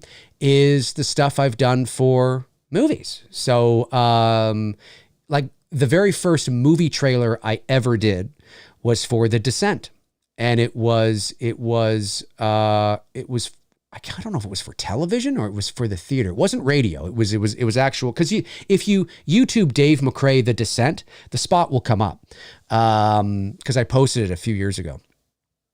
That was the first movie trailer I ever did, was for The Descent. That was really cool. I did a commercial promo for The Crazies. I know that. I did a radio spot. I remember doing a radio spot for Get Out. And I did a television spot for It Chapter 1, which was really cool. Again, if you YouTube Dave McRae, It Chapter 1, it should pop up. I think I posted it, where I got to use my trailer voice. So yes, if you've never heard me do the trailer voice, that is actually me. And then like I've done a bunch of stuff for Disney, like Inside Out and Big Hero 6 and the Box Trolls and Peter Rabbit and just, a bunch of movie promo spots, for films like that. And I did a spot for Angels and Demons, the Tom Hanks film. I remember doing a spot for that. I can't remember now if that was radio or TV. I have to go back and look, but I remember doing a spot for that. So whenever I've had a chance, whenever I got booked to do a trailer or like a 30-second spot, a promo, a commercial for a Hollywood movie, that's always been really cool. So, but I was also the network promo voice of a movie channel here in Canada too, called Encore Avenue. Now it's since defunct because Bell Media, which is a big, huge media company, basically here in Canada. They do everything from television to cell phone service to cell phones to, just huge. They bought out, there was some sort of merging that happened like 6 or 7 years ago. And anyways, one of the channels that became defunct was a channel called Encore Avenue. And it was a movie channel, like, TMN and all that kind of stuff. And I was the network promo voice of that channel for about 5 years. And that was a lot of fun. I had a blast doing that. So every time you'd watch the channel and it would go to like a commercial where it advertises the movies that are on the channel, of course, I am the network promo voice. That's what that means, right? Is that I'm the voice you hear on all the spots related to the channel. It's the same thing how, they have them now, the voice of NBC and, all that kind of stuff. They are the network promo voice of that channel. I was the network promo voice of a channel called Encore Avenue. And it was I had a blast. I had a lot of fun. And I was very proud of the work that I did with that. And the people were so fun. Were so much fun to work with, right from the producers to the audio engineer. It was so much fun. And that was a blast. So, there's a lot. And then, of course, all the way down to just one-off commercials I've done, like a commercial for McDonald's or a commercial for, I don't know, Wendy's or something. I mean, I've done a lot of one-off of, ads like that too. But I think for me, some of my favorites definitely are movie-centric because I'm a movie guy. So it's a blast whenever I get a chance to work on to play some small role. It's also very important too, don't get me wrong, but a small role in the marketing campaign for a Hollywood film. That's pretty cool. So that's probably been some of my favorite stuff. So hopefully that answered your question, I think. Chester follows up, says, did you do a voiceover on the Halloween 18 movie trailer? Yes, but that's not real, though. That was me just having fun. I did it also for the Halloween Ends trailer as well. I did a 30-second TV spot, quote unquote, for both Halloween 18 when it came out and Halloween Ends when it came out. But those aren't real spots. Those aren't real. That's just me having fun. Some people thought they were real, though. And I'm like, well, that's probably how it would sound if I was, doing it. But those aren't real. That was just me having fun. So yeah, anything movie related, I think would probably be the most fun. Okay, gone up a little bit again. I'm loving it. I'm McDonald'sing it. 76,294. I'm digging it. Who was this? It probably maybe a little donation or something. Let's see. Again, everybody gets a shout out. Oh no. Okay. No, it was just I hadn't refreshed the page. Nick Jenny picked up the teaser cover Blu-ray. I hadn't refreshed the page, so that's where we are right now. I think anyway. Let me actually hang on a sec here. I could be wrong. Maybe it hasn't refreshed on this side. Nope. That's just me not refreshing over here. So 698 backers, 76,294. Is it possible that we could get to 77,000? 77,000, folks. Again, everybody who donates to the campaign or picks up a perk will get a shout out from me today live on the stream. But again, please only donate or pick up a perk if you are able to do so. forgive me if that sounds patronizing or condescending. I certainly don't mean it to be. I know that we're all adults here. But I have experienced over the last couple of weeks, a number of people donate to the campaign only to refund their donation within hours. And obviously there are people that they have their reasons, but it's just very important that if you are, and I'm not saying that was the reason, but I'm saying if you are in a position where you're like, I don't know, please don't. Everything that comes in, we need to hold on to this. It hurts the campaign when there's refunds, folks. It really does. So we need to hold on to this. So please only do it because you know you can do it without any issues whatsoever. It's just very important. I have to say that. Hey, PJ, my man PJ sends in 22 Canadian Billy Bucks in a super chat. Very generous of you. Thank you very much, PJ. Really appreciate that. Says, appreciate how hard it is to come on all the time and solicit money. It's true. It's true. In a lot of ways, it's true. 120K is nothing for this film, folks. Dave, did you hear Carpenter is back? Dave, did you hear Carpenter is back? Suburban Screams, and he has teased a Thing sequel. Thoughts? Yes, PJ, I have heard this. I don't know. Was Carpenter being serious with the Suburban Screams? I did read the article, and then I was kind of reading about what other people are saying about it. And do we have any confirmation that this is a real thing? Is there really a movie called Suburban Screams? Is there an IMDb listing? Is there an article about it? Is there talk about it beyond John Carpenter? Because John Carpenter, it kind of, like he said that, no, it was great. I got to direct from the comfort of my own home. He directed from like Zoom or Skype. And John Carpenter, he's lazy as fuck. So if he can direct fucking in his underwear while playing basketball on Xbox in the other hand and going, yes, no, maybe so, faster, more intense with the other one, he'll do it. But was he joking? Was he kind of being... Like, was he kind of being self-deprecating in that sense? Like he's joking about because he knows he's lazy? And I don't know. Is there something? Is there? I don't know. If there is, I'm very curious to see what it is and see what it's going to be. I have no idea. The Thing sequel, I remember this being talked about a few years ago when they were talking about the source material and how much there's so much they could do with the Thing mythology and source material that hasn't even been touched yet. My concern is I just don't want them to ruin the ambiguity of the ending of that movie. Is he or isn't he? Will he or won't he? I mean, it's, I just hope that doesn't happen because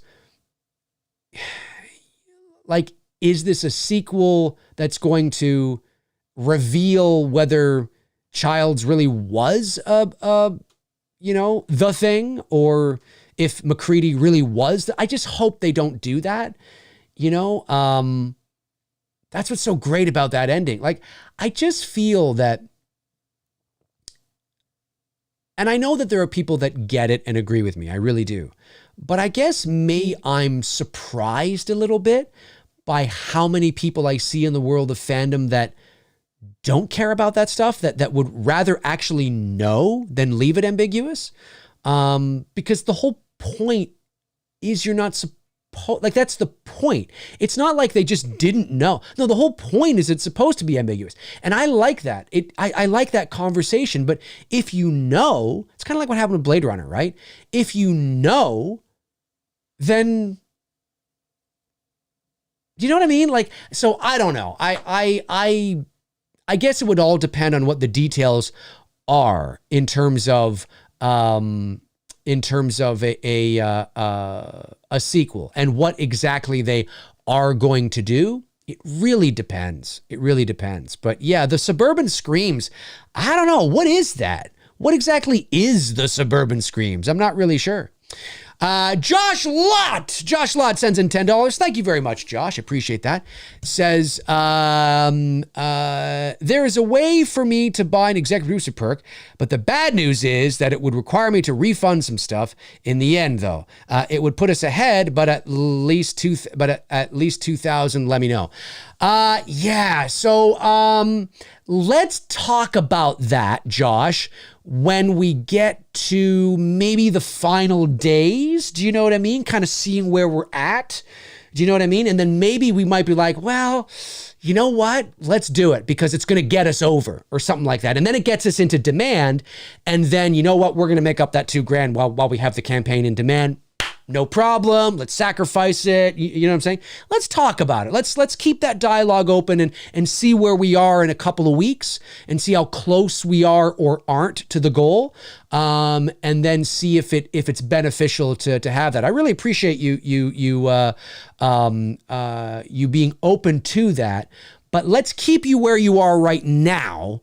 And then see where we are, like, on June 25th or something like that. You know what I mean? If it's okay to do so and it's not a time restraint thing for you. If it is a time restraint thing for you and it's like something you got to figure out within like the next week, I say let's not do it. Let's hold on to where you are right now, just because you don't want to make any rash decisions yet without knowing what's going to happen towards the final weeks of the campaign. So that would be my thought on that. But if it's not time, restrictive and it's like, no, that's fine. Then yeah, let's see where we are, in a couple of weeks. And then we might look at that and go, wow, okay, time's ticking. We're at the 11th hour. But if Josh did this, that puts us in demand. You know what I mean? Maybe it might be beneficial at that point, but let's kind of cross that bridge, in a couple of weeks. But I appreciate you being open to doing that. It does mean a lot. But yeah, let's see where we are. Let's see where we are in a couple of weeks. Love it. We've gone up again, folks. I'm loving it. 699 backers. 76,399. I'm digging it. We're moving towards 77,000. I'm digging it. We've got Teresa. Hey, Teresa. Wonderful. Teresa picked up an It's Me Billy Chapter 2 hoodie. Amazing. Thank you so much, Teresa, or Sweet Tea. The tea is sweet tonight. I haven't said that in a while. Really appreciate that, Teresa. Thank you very much. Amazing. Sitting at 76,399. Amazing stuff. I mean, just seeing people step up in this way is incredible. And again, folks, because people are watching at different points of the live stream, I do realize there's a lot of Billy stuff happening on the channel right now and across my social media. And I know that 99% of you understand, well, yeah, Dave, I mean, you're in the middle of a major crowdfunding campaign. It would be weird if, we didn't hear from you, right? I mean, so I do appreciate your patience through this process. It's not forever, obviously, but it will be for the remainder of June because it's hot right now and things, we're coming down to the wire. It's crunch time and we really want to make this movie. And obviously we need to raise our production budget. So I really appreciate it very much and appreciate everybody who has stepped up in big ways and in small ways and in in-between ways. You know what I mean? I mean, that's what it's all about. It means the world to us. And if we can reach 120,000 Canadian when the campaign finishes, we're now in demand, which is amazing. That means we can add some new perks that might be interesting. I'm just saying there's some interesting perks. And we can continue to raise funds after the fact too, because it's like I said, as an indie filmmaker, it's always great to have that contingency. And maybe we can, like I said, now we can maybe take an extra day to shoot or, what have you. It's always nice to have that little bit extra. So that's the goal. And, we're going to do the best we can. We really want to shoot this sequel with Olivia Hussey, but we can't do it without you. We worked our butts off to make sure that we could have the opportunity. The opportunity is here. We can't let this slip away, folks. With the opportunities there, we have to seize it, take advantage of it, and capitalize on it, and put it out there and be like, yes, we did it. And I say we, I mean that in all sincerity. in all sincerity, everybody, we are doing it. This is just as much your film as it is ours, literally, because you guys are funding it. So, I mean, that's the way it is. You know what I'm saying? Josh says, sounds good. No time restraints. Okay, cool. Amazing. Yeah, let's keep talking, but I just don't want to lose that if I desperately need it, you know what I mean? But if we're like, all the way there and it's like, you know what, let's fucking do it. You know what I mean? But we'll see. Okay, have I missed any super chats? I don't think I have.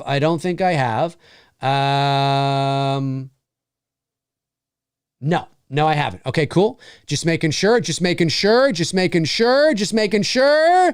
All right, still sitting at 699 backers, 76,399. 76,399. Jeez, folks, we're like 3,500 away from 80. Oh my God. 3,500 away from 80, ladies and gentlemen. 3,500 away from 80. Incredible. And basically, $600 away from 77. 77. What great horror movies came out in 1977? Let's check it out. Were there any great horror films in 77? Here we go. The Exorcist 2. Well, that's not off to a good start. What do we got? What horror movies were released in 77? Oh, Star Wars were released in 77. It's not a horror movie, though. What do we got? Not a great year for horror movies. Oh, you know what? The original The Hills Have Eyes. Wes Craven's The original The Hills Have Eyes was released in 1977. I actually really like the remake too.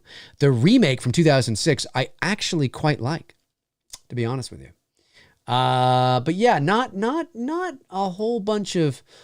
Let me see here. We got Shockwaves. We got Rituals. We got The Uncanny. Close Encounters of the Third Kind. Not really horror, but The Child. Ooh, The Child. What else we got? Sorcerer. Yeah, not looking good for horror movies in 1977. I was trying to think maybe, hopefully there'd be something like, yeah, let's get to 77. All right, well, fuck that. Awoken Nightmare says, who's going to be the lucky number 700 contributor? I don't know, but we're not there yet. Who is going to be the 700th contributor, ladies and gentlemen? The 700th contributor. Who is it going to be? Is it going to be somebody that has contributed before? Is it going to be somebody that is new, that is yet to contribute to the campaign? I have no idea, ladies and gentlemen. Yeah, Michael Dammits, 1977. Great year. Was that the year you were born? Maybe it was the year you were born. Not sure. Wesley Cox says, hi, Dave. I've watched you since 2017. Keep up the good work. Thank you, Wesley. Really appreciate that, man. Thank you. Really appreciate that.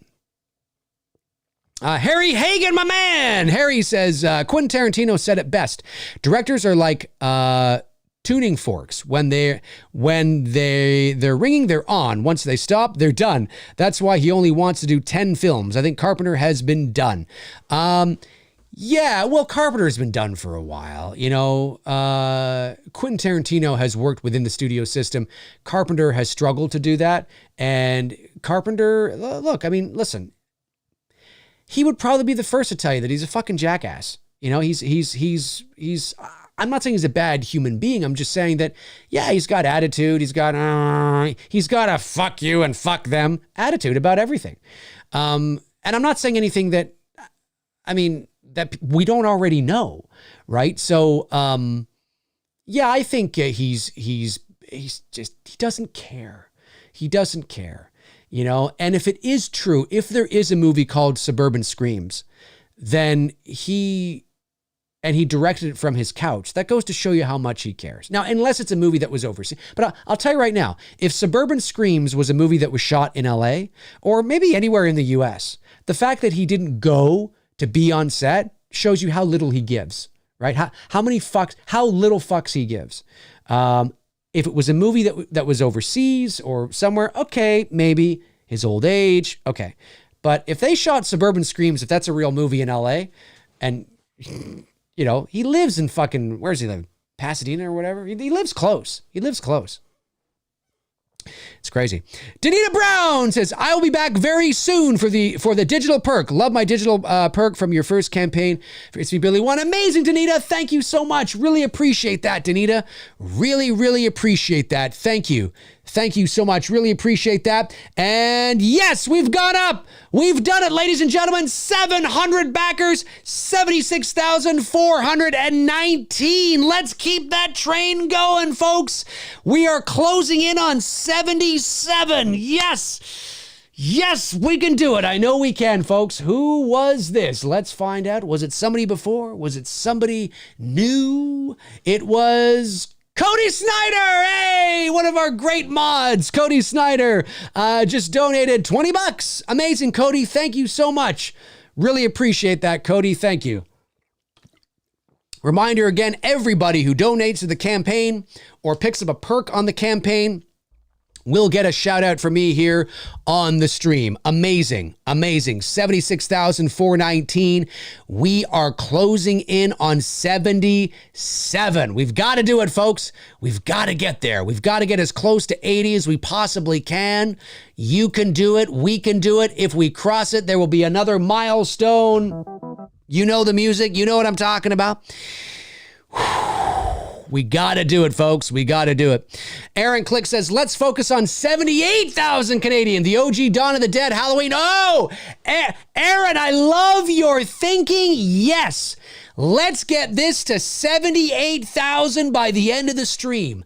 Dawn of the Dead, which I just watched last night on a Saturday movie night for my patrons. The original Halloween. Oh, that's a great number to get to, folks. Can we get to 78,000 Canadian Billy Bucks today? 78, the year of Dawn of the Dead, the year of Halloween. What other 78 horror films are there? Let's check it out here. We've got Jaws 2, ladies and gentlemen. Invasion of the Body Snatchers. One of my favorites. Oh my God. The original Halloween. Jaws 2. Invasion of the Body Snatchers. Dawn of the Dead. Oh my God. Yes. The Omen 2. But hey, Jaws 2, Invasion of the Body Snatchers, Halloween, Dawn of the Dead. If that's not an incentive to get us to 78, I don't know what is. Could we get to 79? Is it possible to is that even possible today? I don't know. But you've got Salem's Lot sitting in 79. You've got Alien in 79. You've got the original, the Amityville Horror in 1979. Oh my God, folks. And then in 1980, you've got The Shining. I mean, it is crazy to think the numbers that are coming up here and the horror movies that are cool. We got to do it for them, folks. We got to do it for, we've got to do it for the great horror movies of the late 1970s and early 1980s. That's what we have to do it for. We've got to do it for them, folks. We've got to do it for them. We've got to do it for them. Can we get to 78? I believe we can. Again, there's 134 people watching right now. Folks, for those of you that are watching, maybe you're not chatting in the chat room. Maybe you've never chatted in the chat room before in your life. Maybe you've never chatted in the chat room before in your life, and you're somebody that just watches. You just watch. There's 134 people in the chat room right now. Folks, if each and every one of you, and again, listen, you got to do what you got to do. I'm just putting it out there. I'm just putting it out there because the math is easy. If each and every one of you hey, there's 136 right now. Let's round it out to 135. Round it out, that's not a round number, but you know what I mean. Let's split the difference. If 135 of you all clicked on the link at the top of the chat room, and went over to the campaign, scroll to the very end of all the perks, because maybe you don't want a perk. If 135 of you all donated $20, let's say $20, right? $20. This campaign would jump, right now, folks, would jump $2,700. This campaign would jump $2,700 and it would put us into $79,000. Oh my God. Okay. Maybe you're like $20. I don't know. Okay. All right. $20. Okay. Let's say 135 of you, $10. Let's say $10. What is that going to do? $10? $1,350. $1,350. I can see that now there's only 129 people. I'm not doing it. Don't tell me what to do. Okay, hey, I'm just saying. The math is easy. I'm just saying. The math is easy. It's incredible though, isn't it, right? Like, when you really think about it, how easy it really is based on the math, right? It's crazy. We could be knocking on 80 really easily if you think about it. But everybody's got to do it. And sometimes people are just like, I don't want to do it. I really don't give a shit about what you're doing. I just like tuning in, listening to you talk. And it's like, okay, hey, I get it. Totally get it. I'm not knocking it. I'm just saying, just put it out there.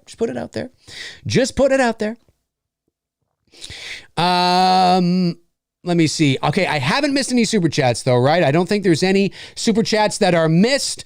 Okay, 76,000. We've gone up by one. We're at 76,000. I'm loving it. I'm McDonald'sing it. 76,424 from Brian Curtis. Donates $5. Amazing, Brian. Thank you so much. Really appreciate it, Brian. Thank you. That went through. Appreciate that very much, Brian. Thank you. 701, 76,424. 424. Can we get to 78? We got to get to 77 first. But it would be great to get to 78. Our stream is closing in on 2 hours. We are 10 minutes away from 2 hours. 2 hours. See, if I'd said something like, hey, everybody who donates to the stream, if you all do it, I'm going to do this. Maybe I should think about doing that. Michael Edwards says, I like them all, Cody. The remake was okay, but not great. All right. Let me see here. You guys talking amongst yourselves. I'm digging that. Evil Alex says Carpenter is a bit of an asshole, but made amazing films that will stay forever in film history. He is old. He doesn't care anymore or need proof of anything at his old age. Yeah, there's that. But you know what, though? Carpenter's always been a bit of an asshole. Like he's always had that kind of thing about him, even when he was making movies, 30 years ago. And I don't give a frog's fat ass. Like, listen, if I ever met John Carpenter, right? And John Carpenter was just a dick to me, right? A dick. Like, totally unprovoked, completely unnecessary. He's just a dick. He's just being a douche, a dick. I would have no issues telling him that he's being a fucking dick. I'd say, John, you're being a fucking dick. No issues. I couldn't give a frog's fat ass who he is. I would say, you're a fucking dick. And he'd probably go, fuck you. And I'd be like, yeah, fuck you too. You know what I mean? I don't care if he's John Carpenter. I don't care, right? Now, if I'm being a dick to him, well, then that's different, right? If I'm being a dick to him, or I'm taking up a lot of his time, and I'm being selfish, and whatever the case, I'm being a dick, right? I'm being a dick. Well, then, yeah, it's absolutely deserved, Dave, because you're being a dick to the guy. But if John Carpenter was ever a dick to me for whatever, which I don't get the impression that he ever is. He's been around for a long time. He's a professional. I don't ever get the impression that he's ever been, I don't know. I mean, I don't know the man. I've never met the man. But I can certainly tell you, I don't care who you are. I don't care how many movies you've made. I don't care what celebrity status you have. If you are treating me like a dick, being rude and mean to me or condescending or, whatever the case is, completely unnecessarily, I'll tell you to fuck off. And I'll say you're a fucking asshole. You're a fucking dick. And I'll say it to your face. I have no issues. No, I don't care who you are. But I don't get the sense that he's ever done that. But John Carpenter, yeah, he has always had that kind of about him. And, but the point I was making was, I don't care how old you are. that's no excuse being a dick for no reason, right? I'm old now. I can be a dick. It's just who I am. I don't care. It's completely unnecessary. Nope.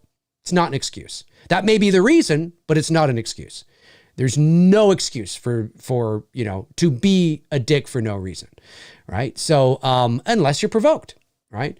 So I don't care how old you are, John Carpenter, you know what I mean? But I think he knows that about himself too, right? He knows that about himself. And listen, he's been asked the same. He's just his personality.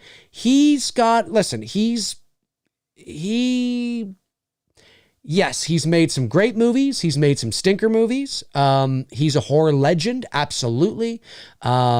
He's made my favorite horror movie of all time, which is the original Halloween. He's made some great shit, absolutely some great shit.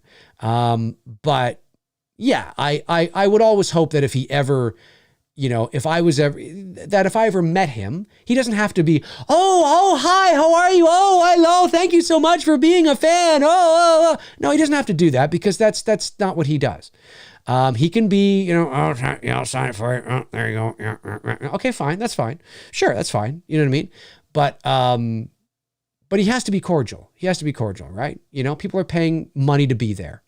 He's got to be cordial. And from everything I've heard, he's cordial. He's not, he's not going to kiss your ass. He's not going to say, oh, thanks for being a fan. But no, he's not warm. He's cordial, pleasant, just even keel, and if John says, something like, all right, there you go. Thanks for coming out. If he says, thanks for coming out, that's like John Carpenter being like, and so to some fans that might be like, oh my God, he loves me, because for him that, you know what I mean? But it's degrees. But yeah, I think he's always had a about him. It is who he is, but it's no excuse to be treated poorly though, unnecessarily. Right. So yeah, if he ever was like, for example, as an example, right? If I came up to his table and he was just getting ready to go, I'm just giving an example of what I'm talking about. I'm not saying he would do this and this would ever happen. I'm just giving an example.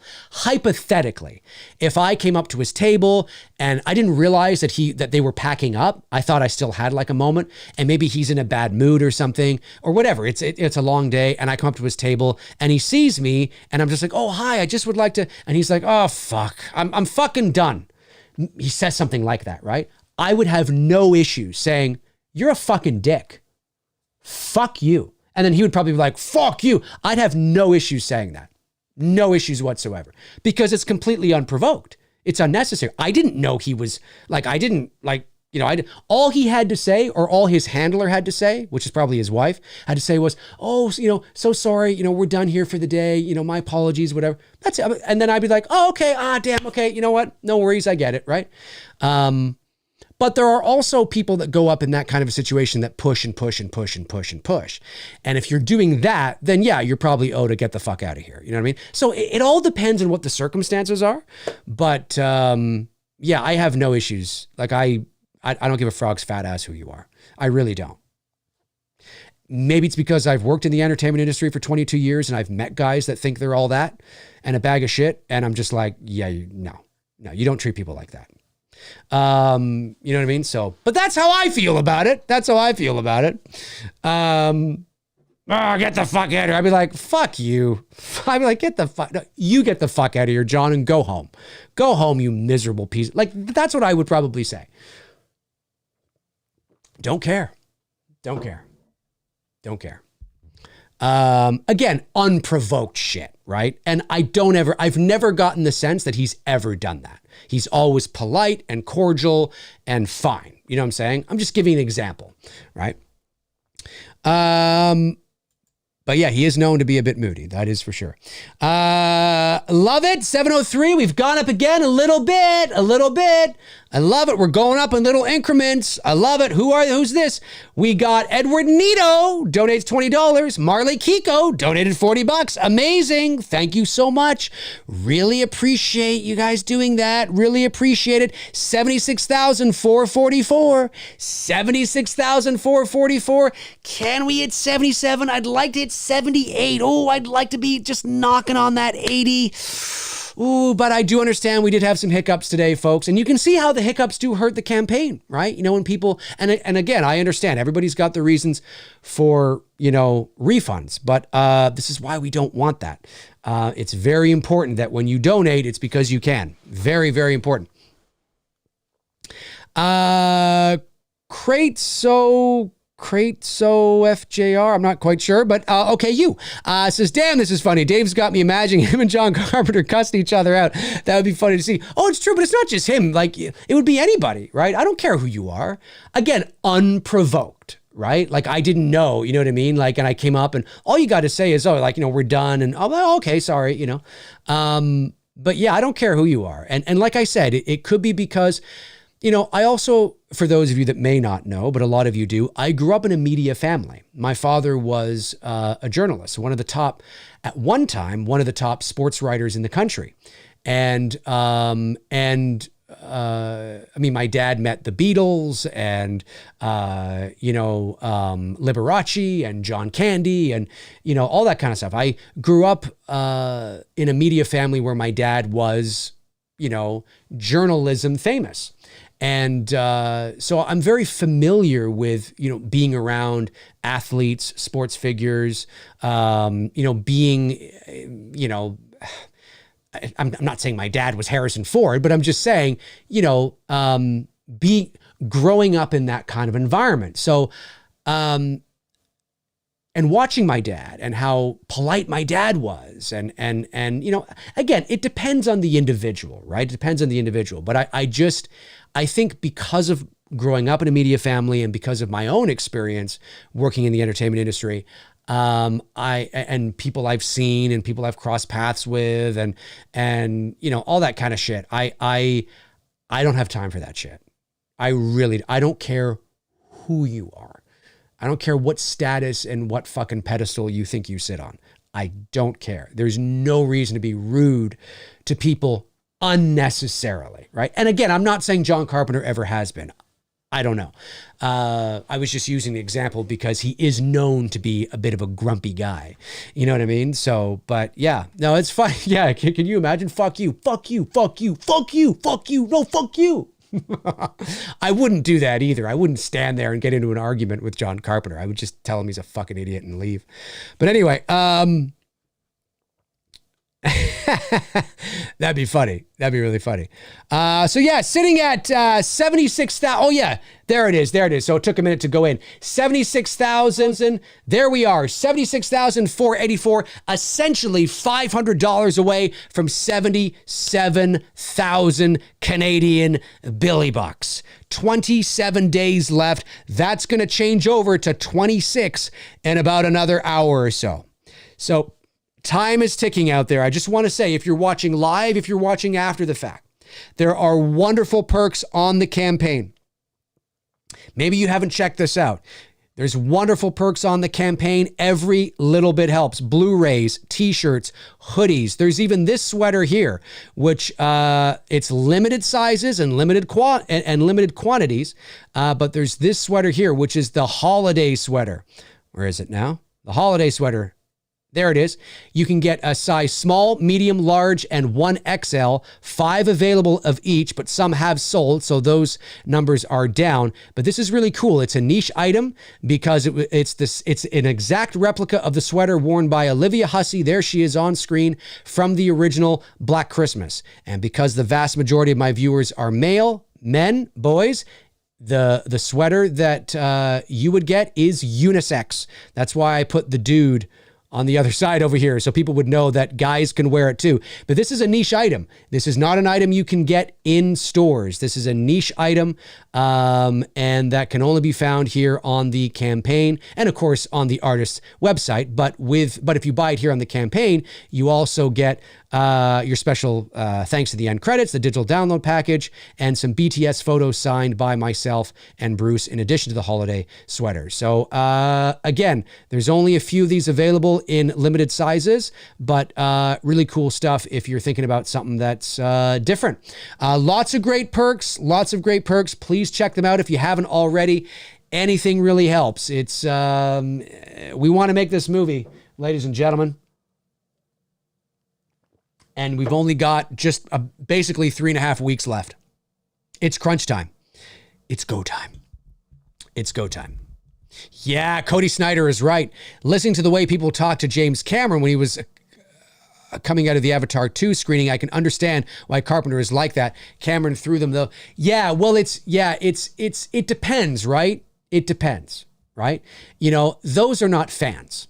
I mean, there might have been a fan or two mixed in there, but those were autograph seekers that are not, they wanted James Cameron's signature so they could sell that on eBay.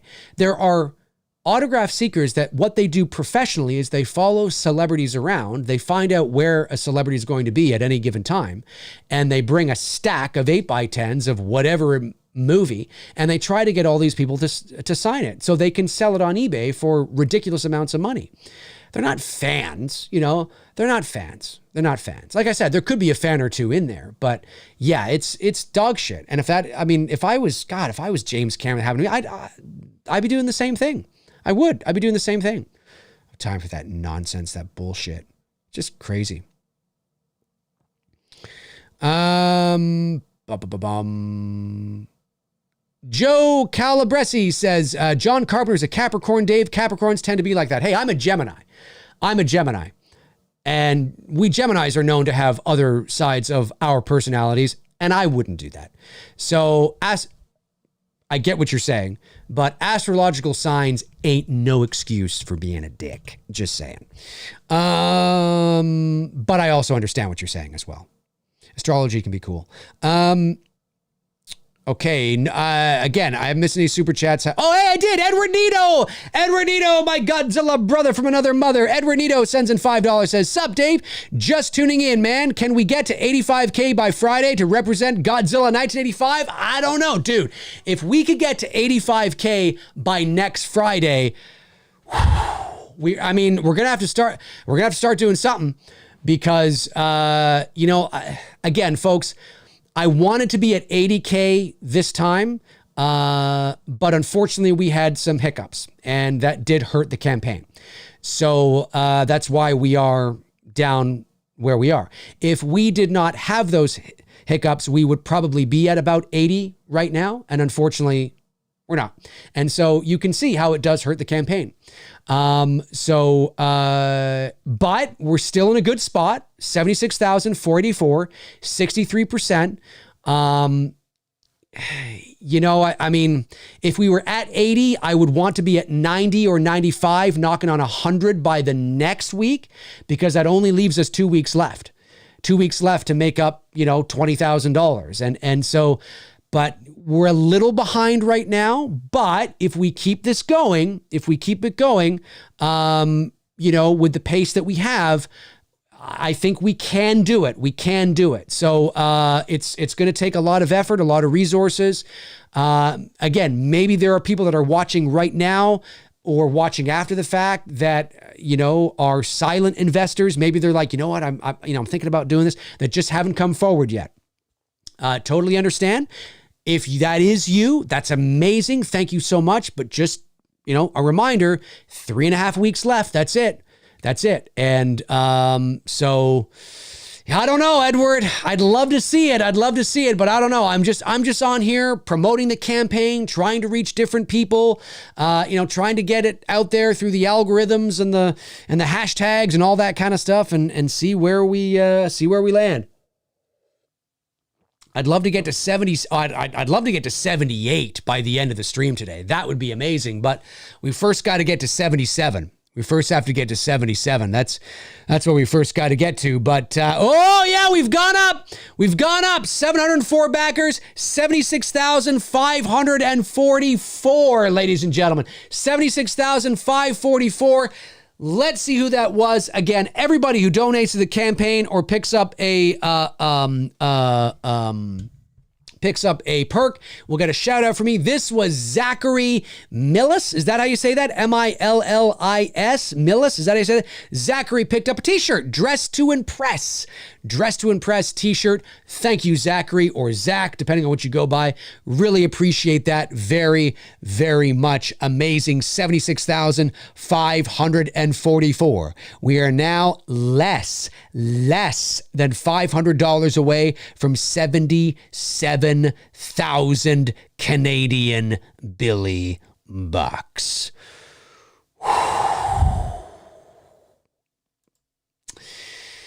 Can we do it, ladies and gentlemen? I don't know.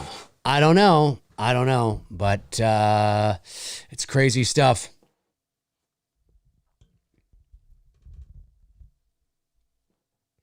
Yes, that's right. Aaron Click is absolutely right.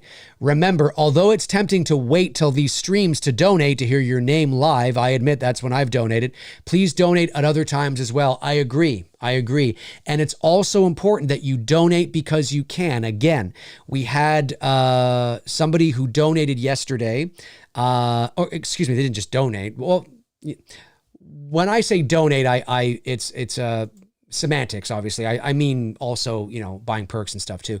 But we had somebody who contributed yesterday who bought several perks, and it added up to about $500 or $600, and it was great. It got us over the $75,000 mark. And then not 12 hours later, they refunded everything. Now, as I've said many times, listen, people have their reasons, right? They have their reasons. But it's very important that we avoid that.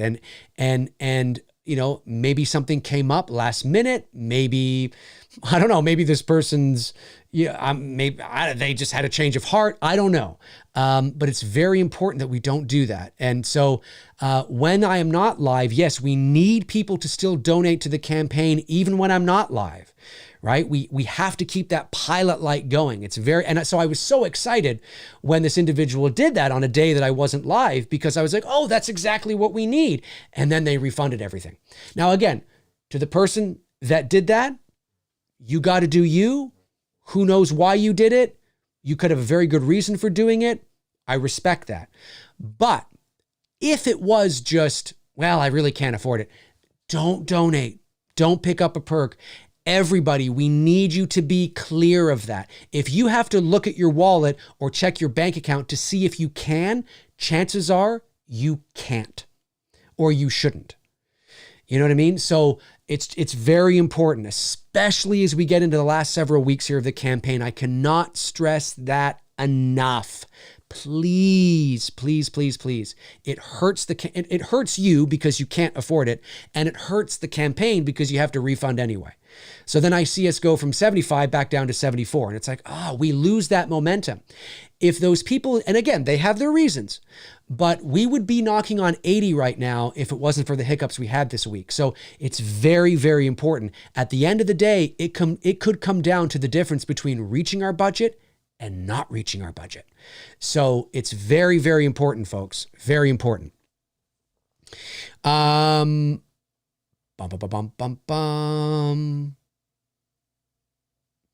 For sure, Evil. Absolutely. Absolutely. Yeah. Refunds have many reasons. You're absolutely right. 100%. 100%. 100%. 100%. You're absolutely correct. There's many reasons why people will refund, right? But I have had people refund Blu-rays. And although I don't know the reasons why, okay, my thought is, if you're in a position in life, right, where something happens to you, right, and you have to turn to my campaign to refund the cost of a Blu-ray because you desperately need $40, chances are you shouldn't be donating $40 to my campaign to begin with, right? If you desperately need to refund, like if you have to get the money back from the campaign, then that tells me you're in a position where $40 is a big deal to you. $40 is a very big deal, right? And I'm not knocking it. I understand it. I respect it. Totally, right? I get it. I totally get it, right? But that tells me that. Because really, you know, if things are okay and things are normal and fine, we should be able to find $40 from various places, right? So that's why I say that. That's why I hammer that message home. I'm not saying that the person that refunded yesterday was, you know, doing. I don't know why. I don't know why, but I have to stress it because it's very important. If you have to think about it, don't do it. If you're not sure, don't do it. Don't do it. It hurts the campaign if there's a very good chance you're going to need it back. That's not what this is about, folks. This is about people who can do it, right? You can share and help in other ways. So again, I know we're all adults, and I'm not trying to tell you what to do with your money and any of that, but I do have to make that clear because I've seen it happen, and you know, I just, you know, it's very important. It's very important. Darren says, sounds like a spouse found out and disapproved and refunded. That could happen too. That could happen too. Yes, I guess that could happen too. Maybe, you know, the husband comes in, is like, I got all this stuff, you know, and the wife's like, you did what? You know, who knows? There's a variety of, as Evil Alex said, right? There's a variety of reasons why people will do it. But I just feel that if you're refunding, I mean, folks, I had somebody, and again, I always leave them nameless, but I had somebody refund a digital download perk, right? Well, that's $20. And if you're in a position where you have to turn to my campaign, then that tells me that $20 is like a lot to you. That's the difference between eating and not eating or something like that, maybe, right? So it's just very important that we don't get into the habit of doing that. That's all. That's all I want to say. It's very important. I respect it. I respect your situation. I want you to know that. Sincerely, I do. I respect your situation. I really do. All right, let me see here. 706-76-563. I love it. I love it. We're inching closer and closer to 77,000, ladies and gentlemen. We've got Adam Turner comes in with just a $5 donation. I love it, Adam. Thank you so much. And, I'm going to butcher this. Is it Balas Rapsak? Is that how you say that? Balazas? I'm so sorry I'm butchering your name, but you know who you are. Thank you so much. You picked up the end credits. Thank you, Perk. Amazing. Your name will be there, my friend. Your name will be there. Amazing. Thank you so much. Really appreciate that. Really, really appreciate that. Thank you. Brandon Jackson says, Dave, if we hit 78K, Dave could celebrate in an impression as Dr. Loomis. I might. If we hit 78K today, I might... maybe I will. Maybe I'll bust out drunk Dr. Loomis. Maybe that's what I'll do. I'll bust out drunk Dr. Loomis and you know. Go back.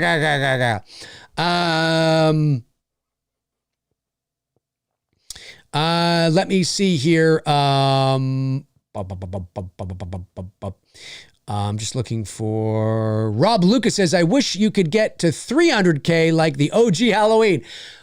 Well, I mean, we certainly wouldn't turn that away because then we might be able to actually, yeah, I mean, that would, that's probably, that, to be totally honest with you, that's way more than what we need.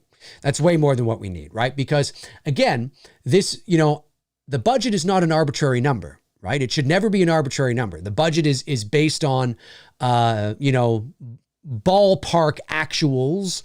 I know that kind of goes against what, you know, the two meanings kind of mean, but ballpark actuals of what we need to make this movie. Everything from cast and crew to production insurance and union fees and you know, equipment rentals, craft services and accommodations, everything. You know, the rental of the house. I mean, folks, you know, the location, right? The Billy Mansion, right? The Wow House, as Bruce and I coined it 3 years ago. And we call it the Wow House because when we saw it, we were like, wow. You know what I mean? So it's known as the Wow House. I mean, obviously that, you know, we have to pay to shoot there. And it is thousands of dollars, for the week to shoot there. So, there's that as well, right? So everything is broken down in an Excel spreadsheet and based on what we need. So we definitely could use contingency for sure. So like maybe we raise 130,000 or 140,000. I mean, that kind of thing is always important because that allows us to maybe extend a scene that we had to cut. It allows us maybe to have an extra couple of shooting days. It allows us maybe to, now we're able to, add a scene back in that we had to take out or whatever the case is, right? But 300,000 would be probably a little extreme. It'd be a little too much. It'd be a little, that's essentially double our budget. It would be too much. That would be crazy. But yeah, you're right. 300,000. I think it was 325 or 320 with the stuff with Dr. Loomis, if I'm not mistaken.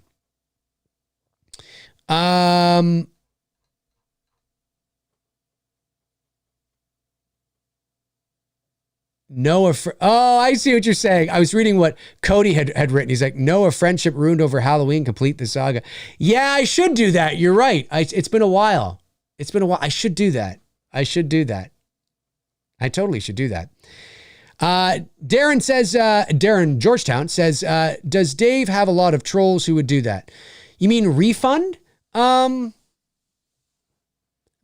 Maybe. It's entirely possible. It'd be a weird thing to do, but I wouldn't put it past a troll for sure.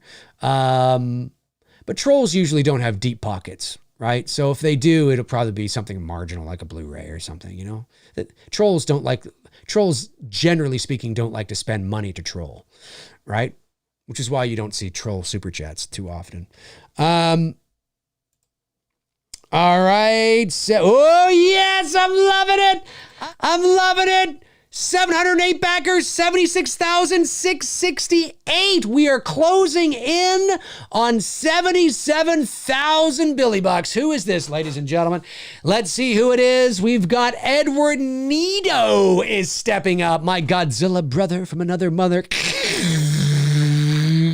Oh, God, I better not get in the habit of doing that. Cringe. Edward Nito picks up a Christmas warmth. Amazing, a hoodie. Thank you, Edward. Really appreciate that. And also just steps up and donates $70. Amazing, Edward. Thank you so much.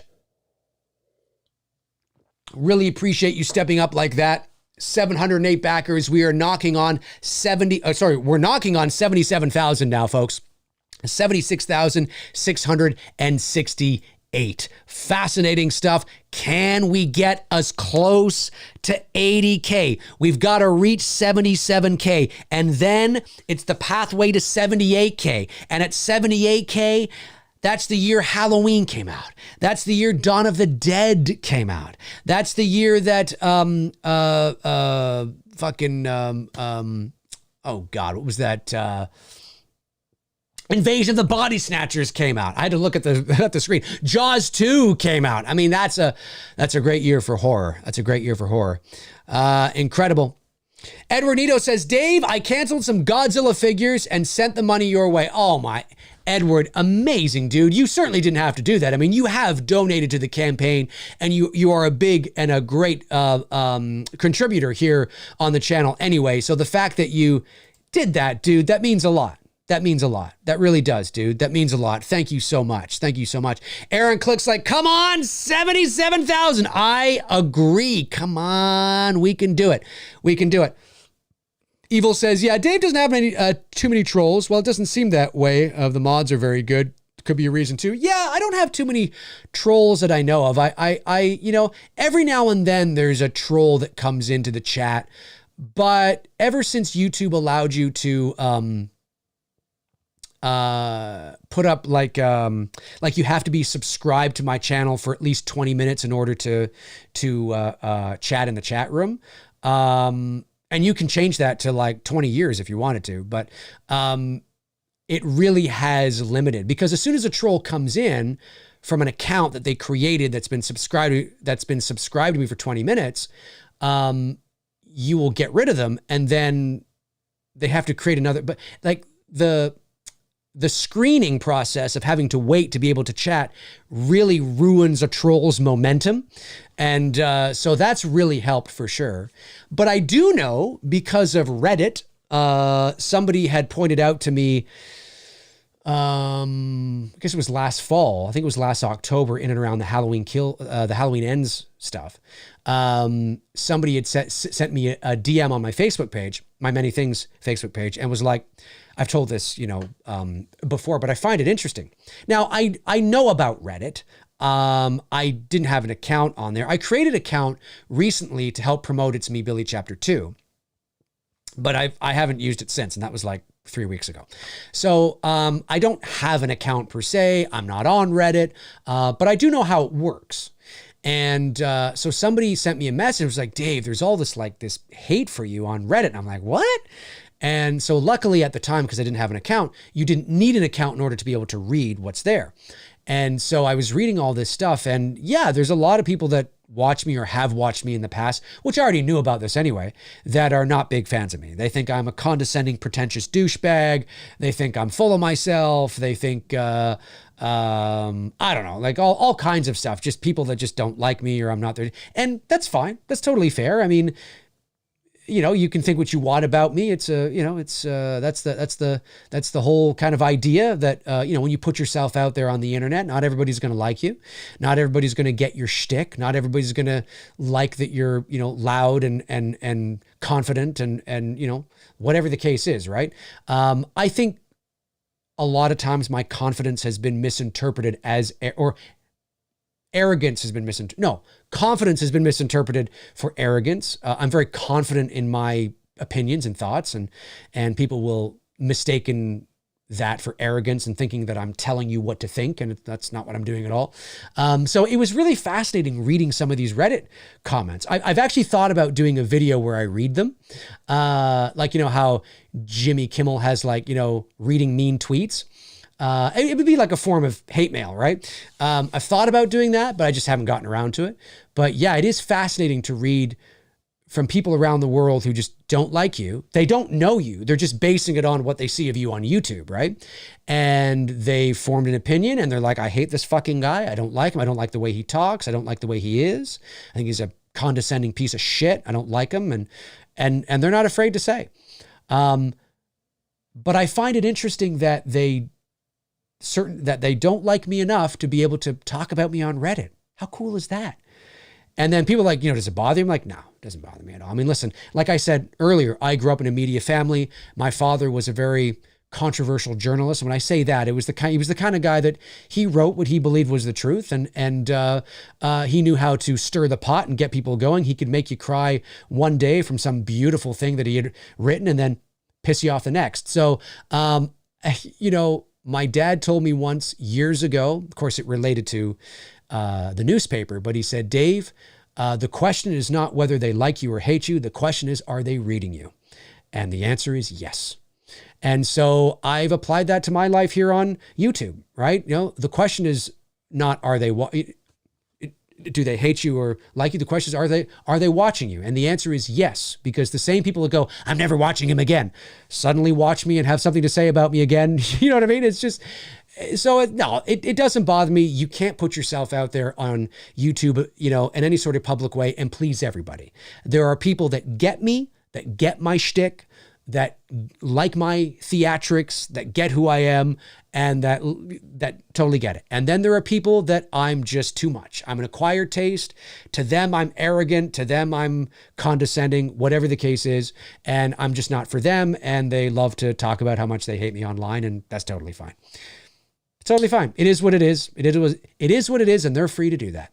They're absolutely free to do that. So Galford's dog says, I loved your hate mail stream. Yeah. Oh, I have like, I think I have 4 hate mail videos. It's funny because like I said, I thought that would open the floodgates. But ever since I did that first hate mail video, my hate mail has been going down and down and down. Maybe that's just because, I don't know, they don't want to, I don't know. It's weird because it's not like I say who it's from. I always leave the names nameless I shouldn't really. I actually should just call them out. But yeah, it's fascinating stuff. Very interesting indeed. So 708 still sitting at 76,000. Oh, wait a minute. No, we have gone up. We have gone up. Hang on a sec. At 738 now. Hang on a sec. Maybe I didn't refresh because I think it's just still says Edward Nito. Yeah, so I didn't refresh from before, Edward. My apologies. Your last two contributions are still the last ones. I didn't refresh. So, but we're actually sitting at 76,738. We are basically $250, basically. 270 bucks, 280 bucks away from 77,000 Canadian Billy Bucks. Folks, can we do it? We've got to keep this going. I believe we can. 132 people are watching. I'm just saying. I'm know. I'm giving you the math again, folks. If 132 people right now just went over to the campaign and donated $10, just donated $10, that would give us $1,320. We'd be sitting at right now, we'd be sitting at 78,058. We'd be sitting at 78,058. Incredible, isn't it? Incredible. It's amazing how easy it is. And if you donate 20, we'd be knocking on 80. Incredible stuff, ladies and germs. Veronica says, planning on getting a perk later this month. Amazing. You got 26 days. Amazing. Thank you, Veronica. Appreciate that. Yeah, Galford's dog says, if you don't have hate Reddit, you haven't made it. Yeah, it was weird. I was reading, and there's a lot of stuff in regards to the Halloween content. It's mostly Halloween stuff, right? And it's mostly the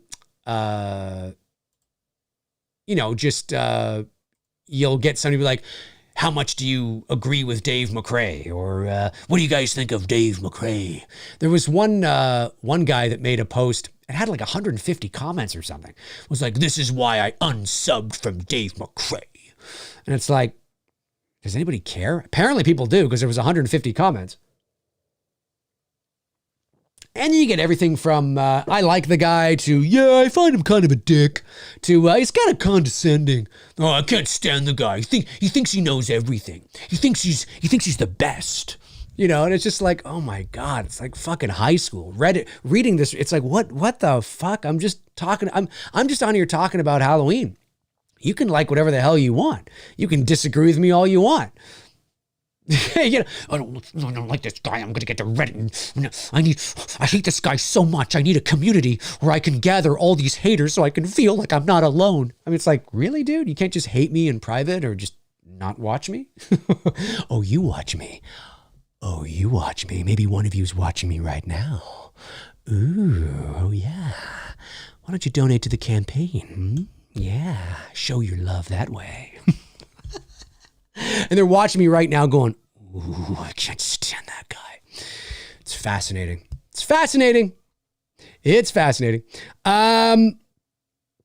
Rich Down says, I'm looking forward to It's Me Billy Chapter 2. Thank you very much, Rich. Really appreciate that. We are too, man. We are too. We really want to make this movie. We are too, and we're doing well. We're closing in on 80,000. We're closing in, and hopefully we can get there. You know, like I said, the chances of getting there by the end of the stream today is highly unlikely. But I would love to get to 77,000 at the very least. I'd love to get to 77,000. We are at 76,738, 708 backers. Again, everybody who donates to the campaign or picks up a perk will get a social media, a shout out here on the stream from me, which is what I have been doing. Lee Bauer says, hey Dave, happy Sunday. Once my truck gets out of the shop, I'll donate again. Cheers, my friend. Thank you very much, Lee. Really appreciate that. You've been a great support here on the channel as well. Really appreciate that very much. Lee, thank you so much. Modern Peasant says, anytime I get a troll on my channel, I respond a lot of times and say, I was joking, bro. They don't expect the channel owner to respond. Yeah, that's true. Or you can just, I remember when the trolls hated this. They hated this when they would write something nasty about me in the comments section of, a video. And I would be like, yeah. And I would respond as if I was somebody, not as if I was somebody else, like, from another channel. I would respond from my channel. So they see it's Dave McCrae, but I would be responding as if I wasn't Dave McCrae. And I would say something like, I totally know what you mean. Like this guy's a fucking idiot. Like he just never shuts up, and they don't know how to handle that. They're like, it's like their worlds are colliding and like the universe is imploded or something. You know what I mean? That was fun. But funny enough, I haven't had a lot of, but it all depends on the content, right? It all depends on the content. Doing these kinds of streams, Q&As, raising funds for It's Me Billy Chapter 2, they're not troll-friendly streams in the sense, like trolls don't care about this stuff. The Halloween stuff, they care about a lot, right? Because they're Halloween fans. So they'll tune into me. So that's where you'll get a lot of trolls or potential trolls, as if the Halloween content ramps up again or things like that, right? But just regular live streams, they could be watching right now, but they're just watching from afar, right? You know what I mean? They're just like, oh, I don't really care about this, I don't know. Who knows? Trolls will be trolls. It's a sad existence. I don't know. Oh, I do. Sebastian says, Dave, you should respond to them on your own account about how much you hate yourself. No, I have. Yeah, no, that's I've been accused by trolls of having and this is, it's troll 101, right? It's troll 101. So there are a couple of viewers that watch me that are, for whatever reason, and they don't have to do this, but they would come to my defense a lot of the times and things like that. And of course, anytime somebody comes to your defense in the comments to a troll, that means you're, that's automatically you, right? It's you from a fake account coming in, all that kind of stuff. And which it isn't. I have one account and it's this account. I have no issues responding to anybody from my account. No issues. But I have been accused before of having many different accounts, because I will see it. I'll read it and I'll see the troll responding to the other guy and being like, okay, Dave, all right, Dave. And I'm just like, oh my God, they would love it to be me, right? Because it makes them feel like they're winning, they're getting to me. And I'm just like, I don't give a fuck. Like, as long as you're not racist and you're not being an antagonistic dick to people in the comments, I don't care if you completely disagree with me all you want. I don't care. It doesn't matter to me, but the second you're, and I've been accused of deleting comments as well. I don't delete comments. I will delete it if it's racist. Yes, of course. But these trolls fail to realize, because, they tend to have the IQ of a doorknob, that YouTube algorithms pick up controversial language and words. And so sometimes it's out of my hands. So if you write a comment that says, fuck you, Dave McCrae, you piece of shit, chances are, not all the time, it's not foolproof, but chances are the algorithm, YouTube will automatically pick that up on its own and will throw that into an approved, having to be approved by me, or I didn't delete it. It just, I never knew it was there, right? That happens a lot too. So it's happened to me before when I've gone to comment on somebody else's video and I've used the word shit, or that's dog shit or something. My comment doesn't show up. And I'm like, oh, what the fuck? And it must have been the dog shit. Oh, come on, YouTube. Yeah, it's really sensitive sometimes. So, but trolls will accuse you of that. And it's like, no, it's just, you were a dick and YouTube decided you were a dick and just removed you. But to them, they would, no, Dave's deleting stuff. No, I'm not deleting anything. And anybody who has a YouTube channel that produces content knows exactly what I'm talking about. But trolls don't have YouTube channels. I mean, they have channels where they, but they don't have a channel with content, right? So they don't know about any of this. They just think everybody's out to get them. And it's like, no, you're just a dick and YouTube thought you were a dick, so they removed it. I didn't even see it. Oh, it's so funny. It's so funny. Antonis Andriota says, are there kills in the It's Me Billy Chapter 2 script? Yes, there are. Yes, there are. And I'll leave it at that.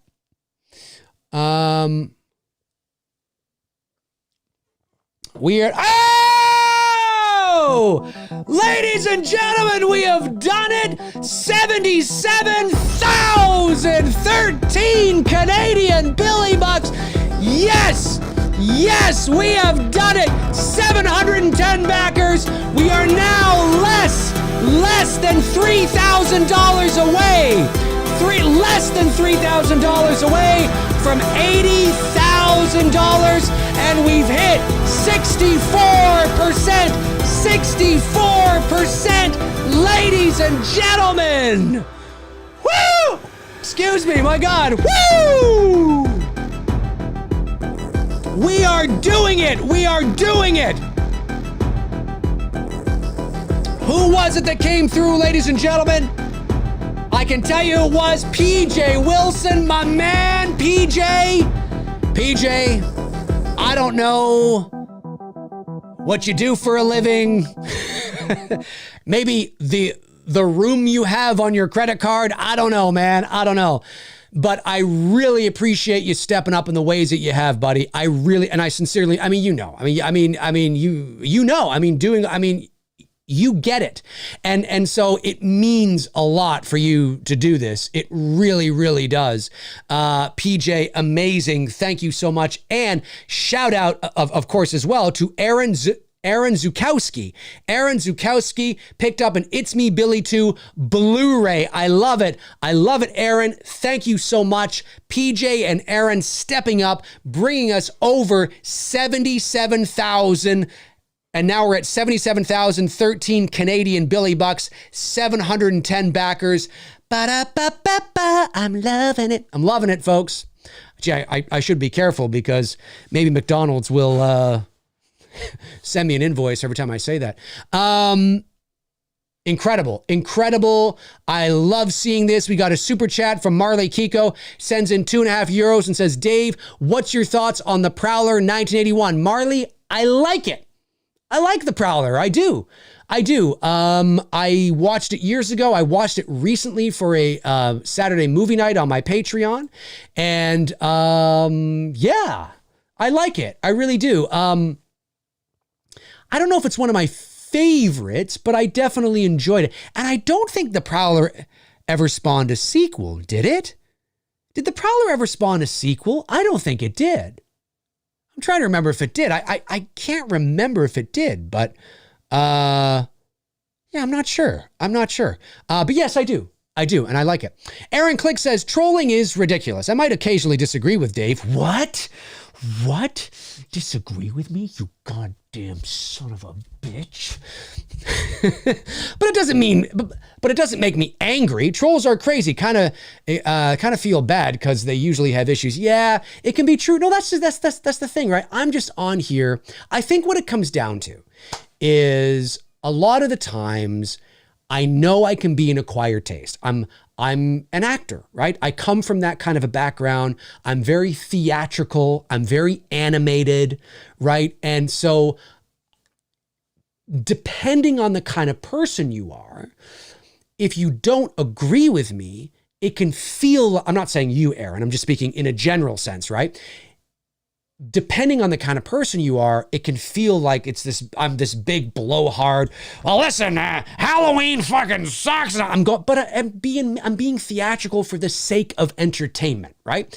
And so, but depending on who you are, yeah, that could rub somebody who's this fucking because you could go and watch somebody maybe like Wolfman's Got Nards, right? Barry, shout out to Barry, who's, more reserved, more just kind of, calm, cool, collected. He's not as, theatrical or as animated as me. Well, Barry and I could say the exact same thing and have the exact same opinions on something, but maybe Barry's a little more that person's jam, right? Barry's, I relate to Barry more because he's more my personality, or he's not, he's not loud and yelling into the microphone, but yet we're saying the same thing.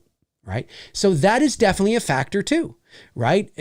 Being very animated and over the top, but I do it for the sake, it is part of my personality, obviously, but I'm on here, I'm doing a show, and I'm doing it to be fun, and I'm going to the extreme for entertainment, and it's all fun. But yeah, depending on who you are, it could be too much. It's who is this loud guy? It's too much. And depending on who you are, it's exactly what you need. You know what I mean? It meshes, right? So yeah, it's all, I'm just all about having fun. I'm very confident in the opinions I have, but that doesn't mean that everybody's going to agree with me, right? You know what I mean? I mean, it is what it is. It is what it is. Where we can have fun, disagreeing, be like, I don't know, man. I think it's got to be this. And then, Aaron could be like, dude, I don't know, Dave. I know what you're saying, man, but I got to disagree. I think it's this. I think it's this. And, and I'm like, Aaron, I don't know, man. I don't know. I mean, that's the fun of it. That's the whole point. That's the whole point, right? And you get these trolls that are like, it's like, calm down. But you are right, Aaron. Sometimes there are more issues than that. And then it's like, oh God, crazy stuff indeed. Amazing. Let me scroll. Okay. Have I missed any super chats? I don't think I've missed any super chats. I don't believe I have anyway, but yeah, this is great stuff, guys. Great work today. 77,073 Canadian Billy Bucks, 710 backers, 27 days left. I'm going to hang around here for a little bit longer to watch that change to 26 days. 64%. We got 70% in our sights. I believe 70%. Let me just check here. What would 70% be? I can't do math in my head, but I can definitely use the online calculator here. 70% would be 84,000. So 70% would be 84,000. So we're still a little ways away from 70%, but do I think we can hit 70% this coming week? I mean, I would love to be, oh man, I don't know. Like I said, that's why those hiccups, man, they can really affect the momentum of a campaign. I would love to be at 90 by this time next week. I mean, that's really the goal, right? Is to be at 90 by this time next week. And again, I'm talking about minimums, right? Minimums. If we can get beyond that, I mean, if we can be at 100 by next week, well, that's fantastic. But I'm talking about sort of like what I think is probably realistic based on the pattern that I've seen, that I've been seeing with the charts and sort of the streams and what we've been doing and shit like that. But look, I mean, we were at 74,906, I think, at the beginning of the stream today. We're at 77 and 73. Oh, I think we just went up a little bit. Or were we at 77, 73 before? Hang on a sec. Again, I think I got PJ's and I forgot to refresh again and get Aaron's total, which now has been added. Okay, yeah.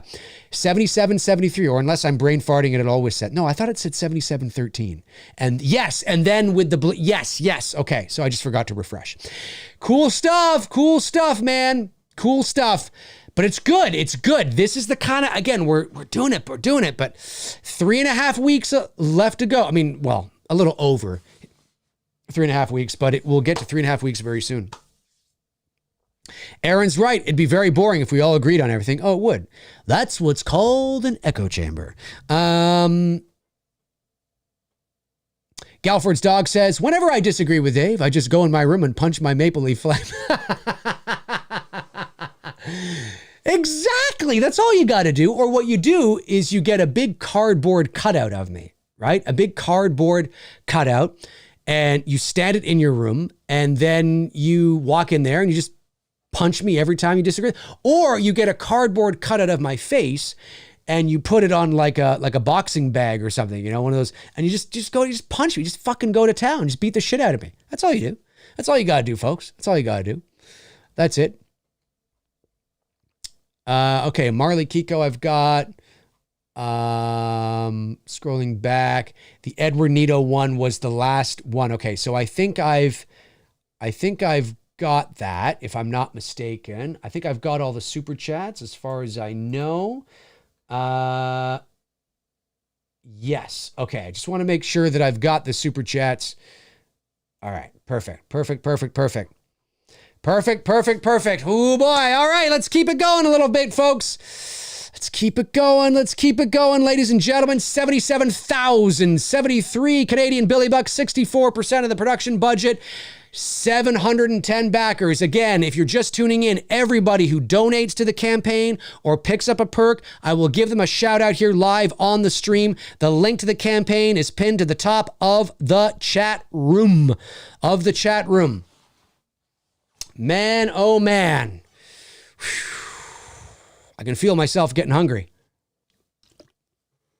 You really exert a lot of energy doing these shows. A lot of calories are burned doing. You know what? I should wear a calorie counter when I do one of these streams and just see how many calories I burn during. I don't know if it would give me an accurate response because I'm sitting, but it would be interesting.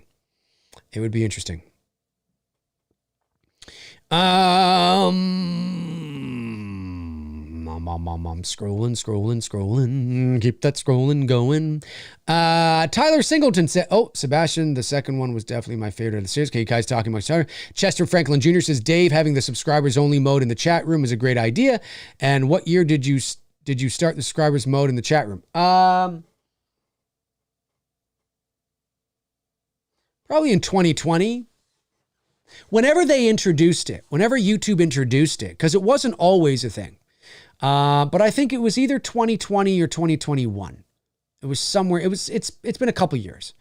And that's the way to do it, because it will prevent troll. It won't prevent trolls at all. But as soon as you see the troll in the chat room, you hide them and you get them out. And now they have to go make another account and wait 20 minutes.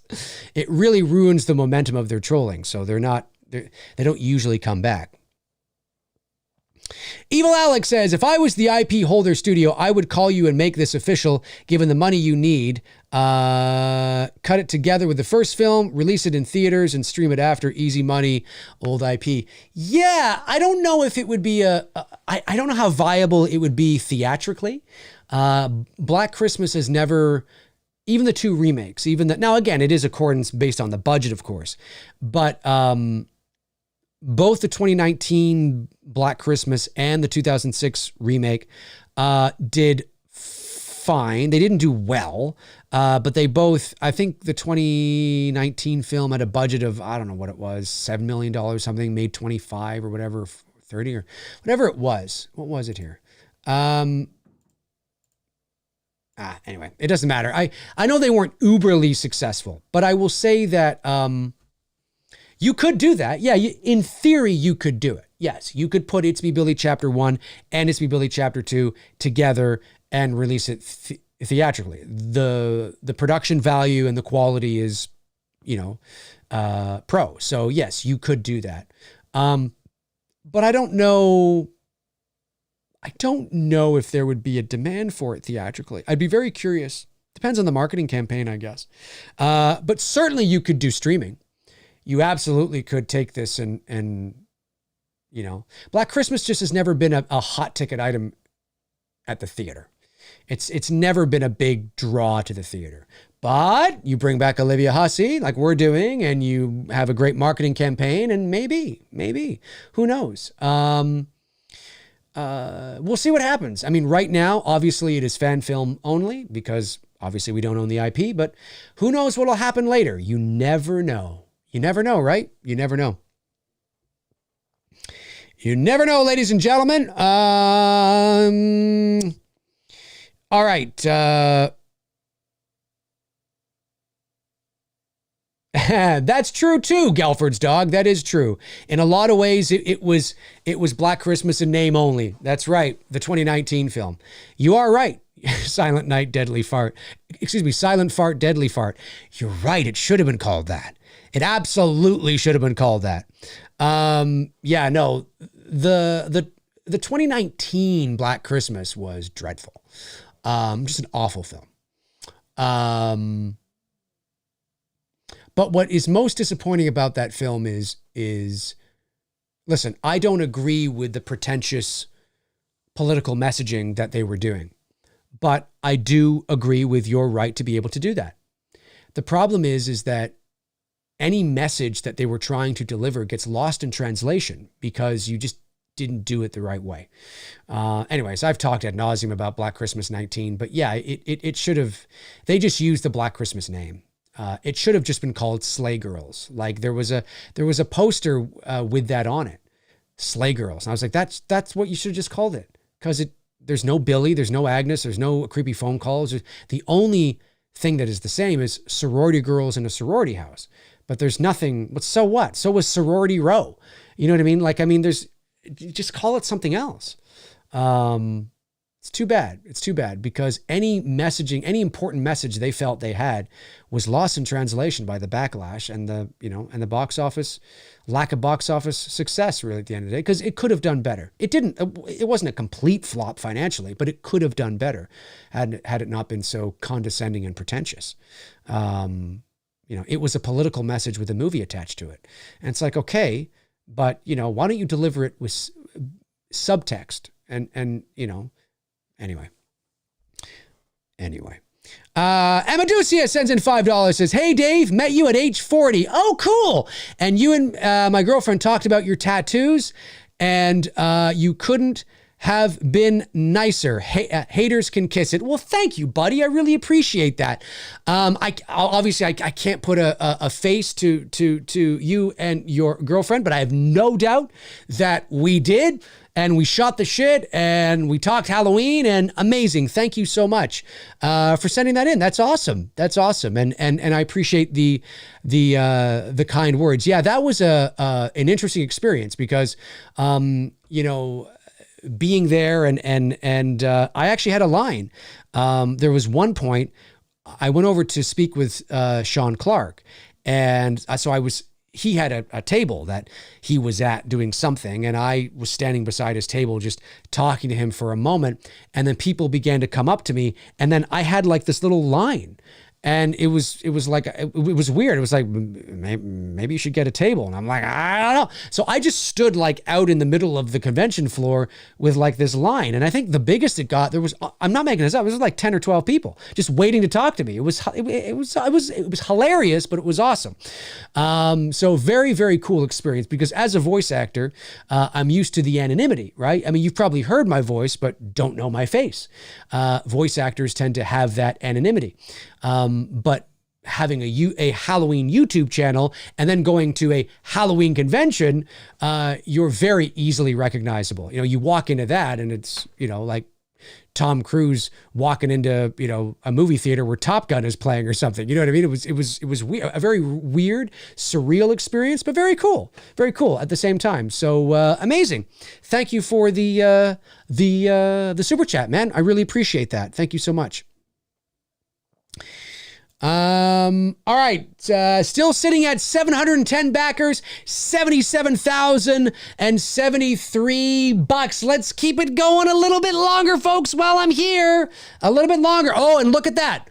Look at that. It has changed over. We've gone down from 27 days down to 26 days. Every day at around 4 p.m. Eastern Standard Time, that changes over. It changes over, ladies and gentlemen. It changes over. Sebastian says, Dave, is there any new news on H45? Not that I know of. I know that they're just sort of posting about all the guests that are going to be there. And it's the usual suspects. There's nobody that has surprised me yet. It's the usual fanfare. So if you've never been to a Halloween convention, and you are planning on going to the H45 at the end of September this year, you'll have a blast. It's so much fun, because it's not just a horror convention. There are vendors there that, will sell other things. I mean, I picked up a Goonies shirt there. I picked up this Blade Runner shirt there. There are other vendors that will sell other merchandise, but there obviously is a very big focus on Halloween centric shit. And it's cool. It's really awesome. It's really awesome.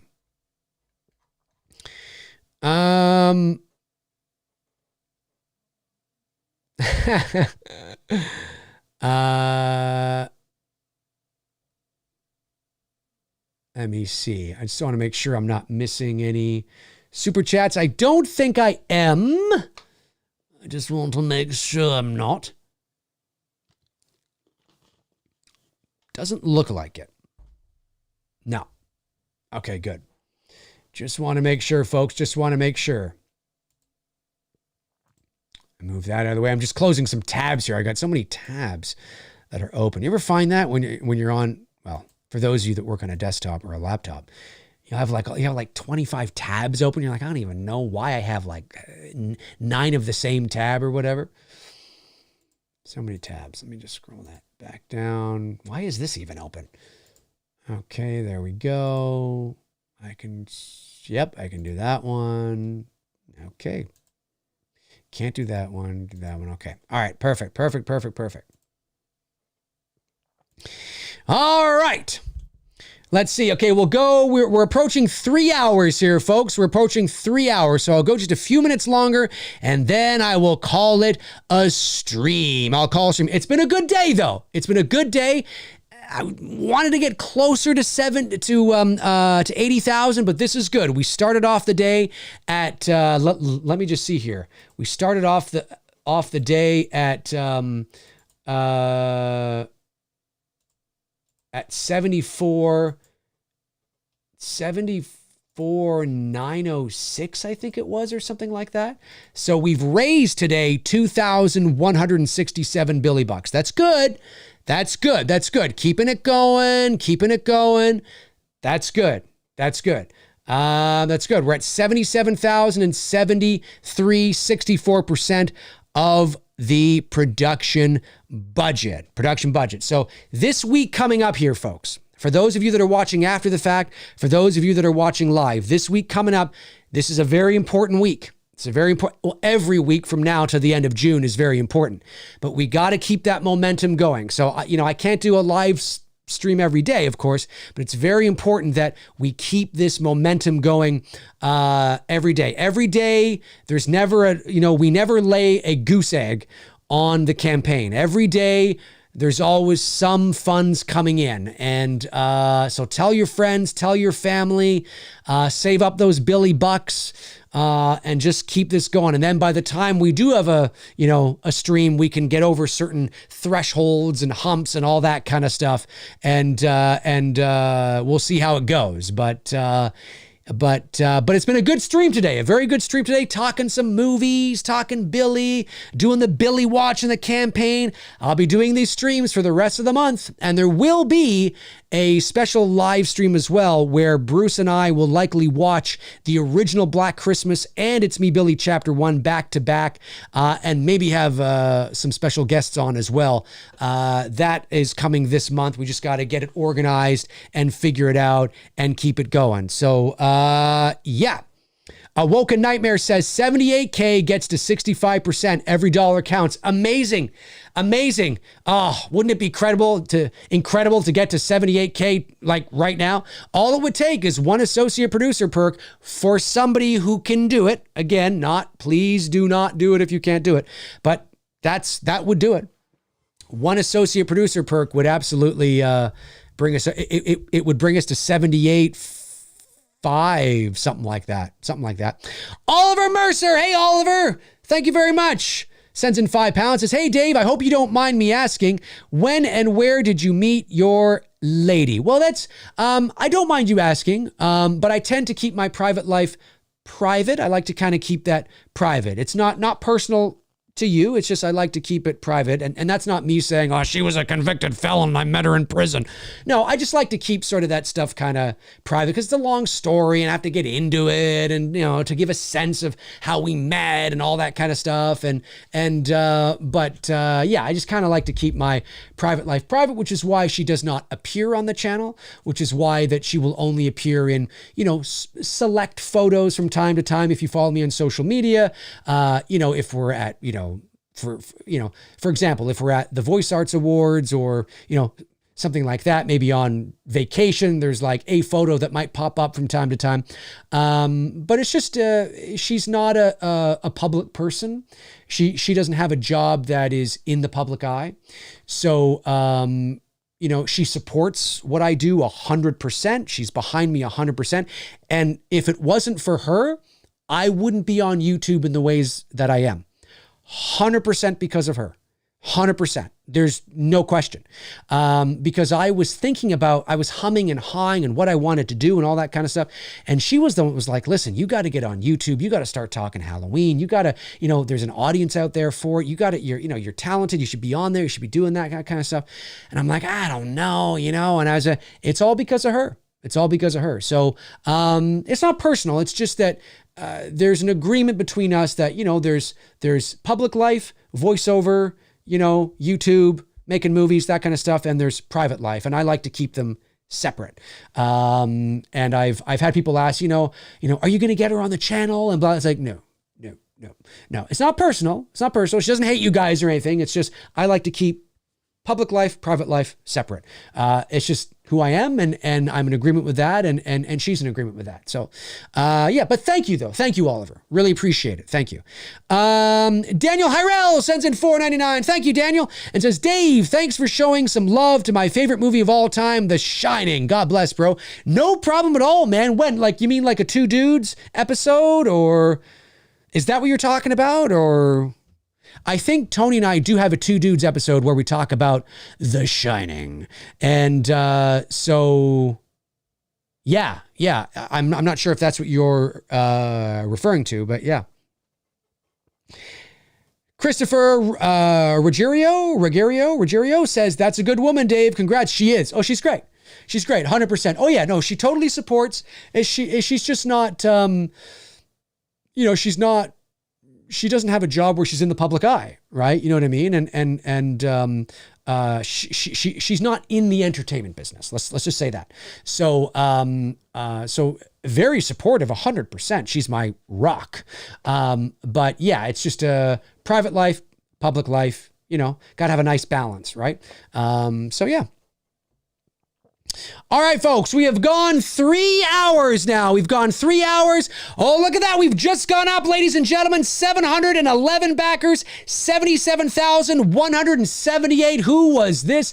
Let's give them a shout out. Let me see here. Let me give them a shout out. Hang on a sec here, ladies and gentlemen. Let me give them a shout out. It is William McLeod. William McLeod, ladies and gentlemen, picked up the double blue. Thank you, William. Really appreciate that. Thank you so much. You'll get both It's Me Billy Chapter 1 and 2 on Blu-ray. So thank you so much for that. Really appreciate it. All right, folks, listen, that is going to do it for me on this stream. A successful stream, talking movies, hanging out, and doing the Billy Watch. We're now sitting at 178 Canadian Billy Bucks, 64%. If you're in the US, of course, that number is a bit lower to you because you are seeing it in US funds as opposed to Canadian funds. But let's keep it going out there, folks. Share, talk to people who you think might be interested, and let's keep it going. We want to get this thing into demand, and we have time. We have about 3.5 weeks, but the time is ticking. It's crunch time now. It's go time now. These next 3 weeks are very, very important. But I do want to say I'm a big thank you to everybody who's donated to the campaign so far. We're in a very good spot. I would rather be in this spot than not in this spot at all. So thank you to everybody who has donated, who will continue to donate. It means the world to us. And I know it means the world to Bruce as well, of course. And we are just so thankful for this. We want to make this movie for you guys really badly, but we can't do it without you. We can't do it without you. So thank you again. Thank you to my great moderators, Frank Riker, Tap of the Shore, Darren Sands, Chris Baber, Cody Snyder, and Andrew Stevens. Thank you for all the super chats that came in today. Really appreciate it. If you want to follow me on social media and not already, you can. There are my links right there. Twitter, Instagram, Facebook. All my links are in the description. Check them out until your heart's content. And when your heart is content, check them out again. I really appreciate your time. That'll do it for me. Keep those Billy Bucks coming in. Keep those Billy Bucks coming in. In the meantime and in between time, I will talk to you soon. Cheers.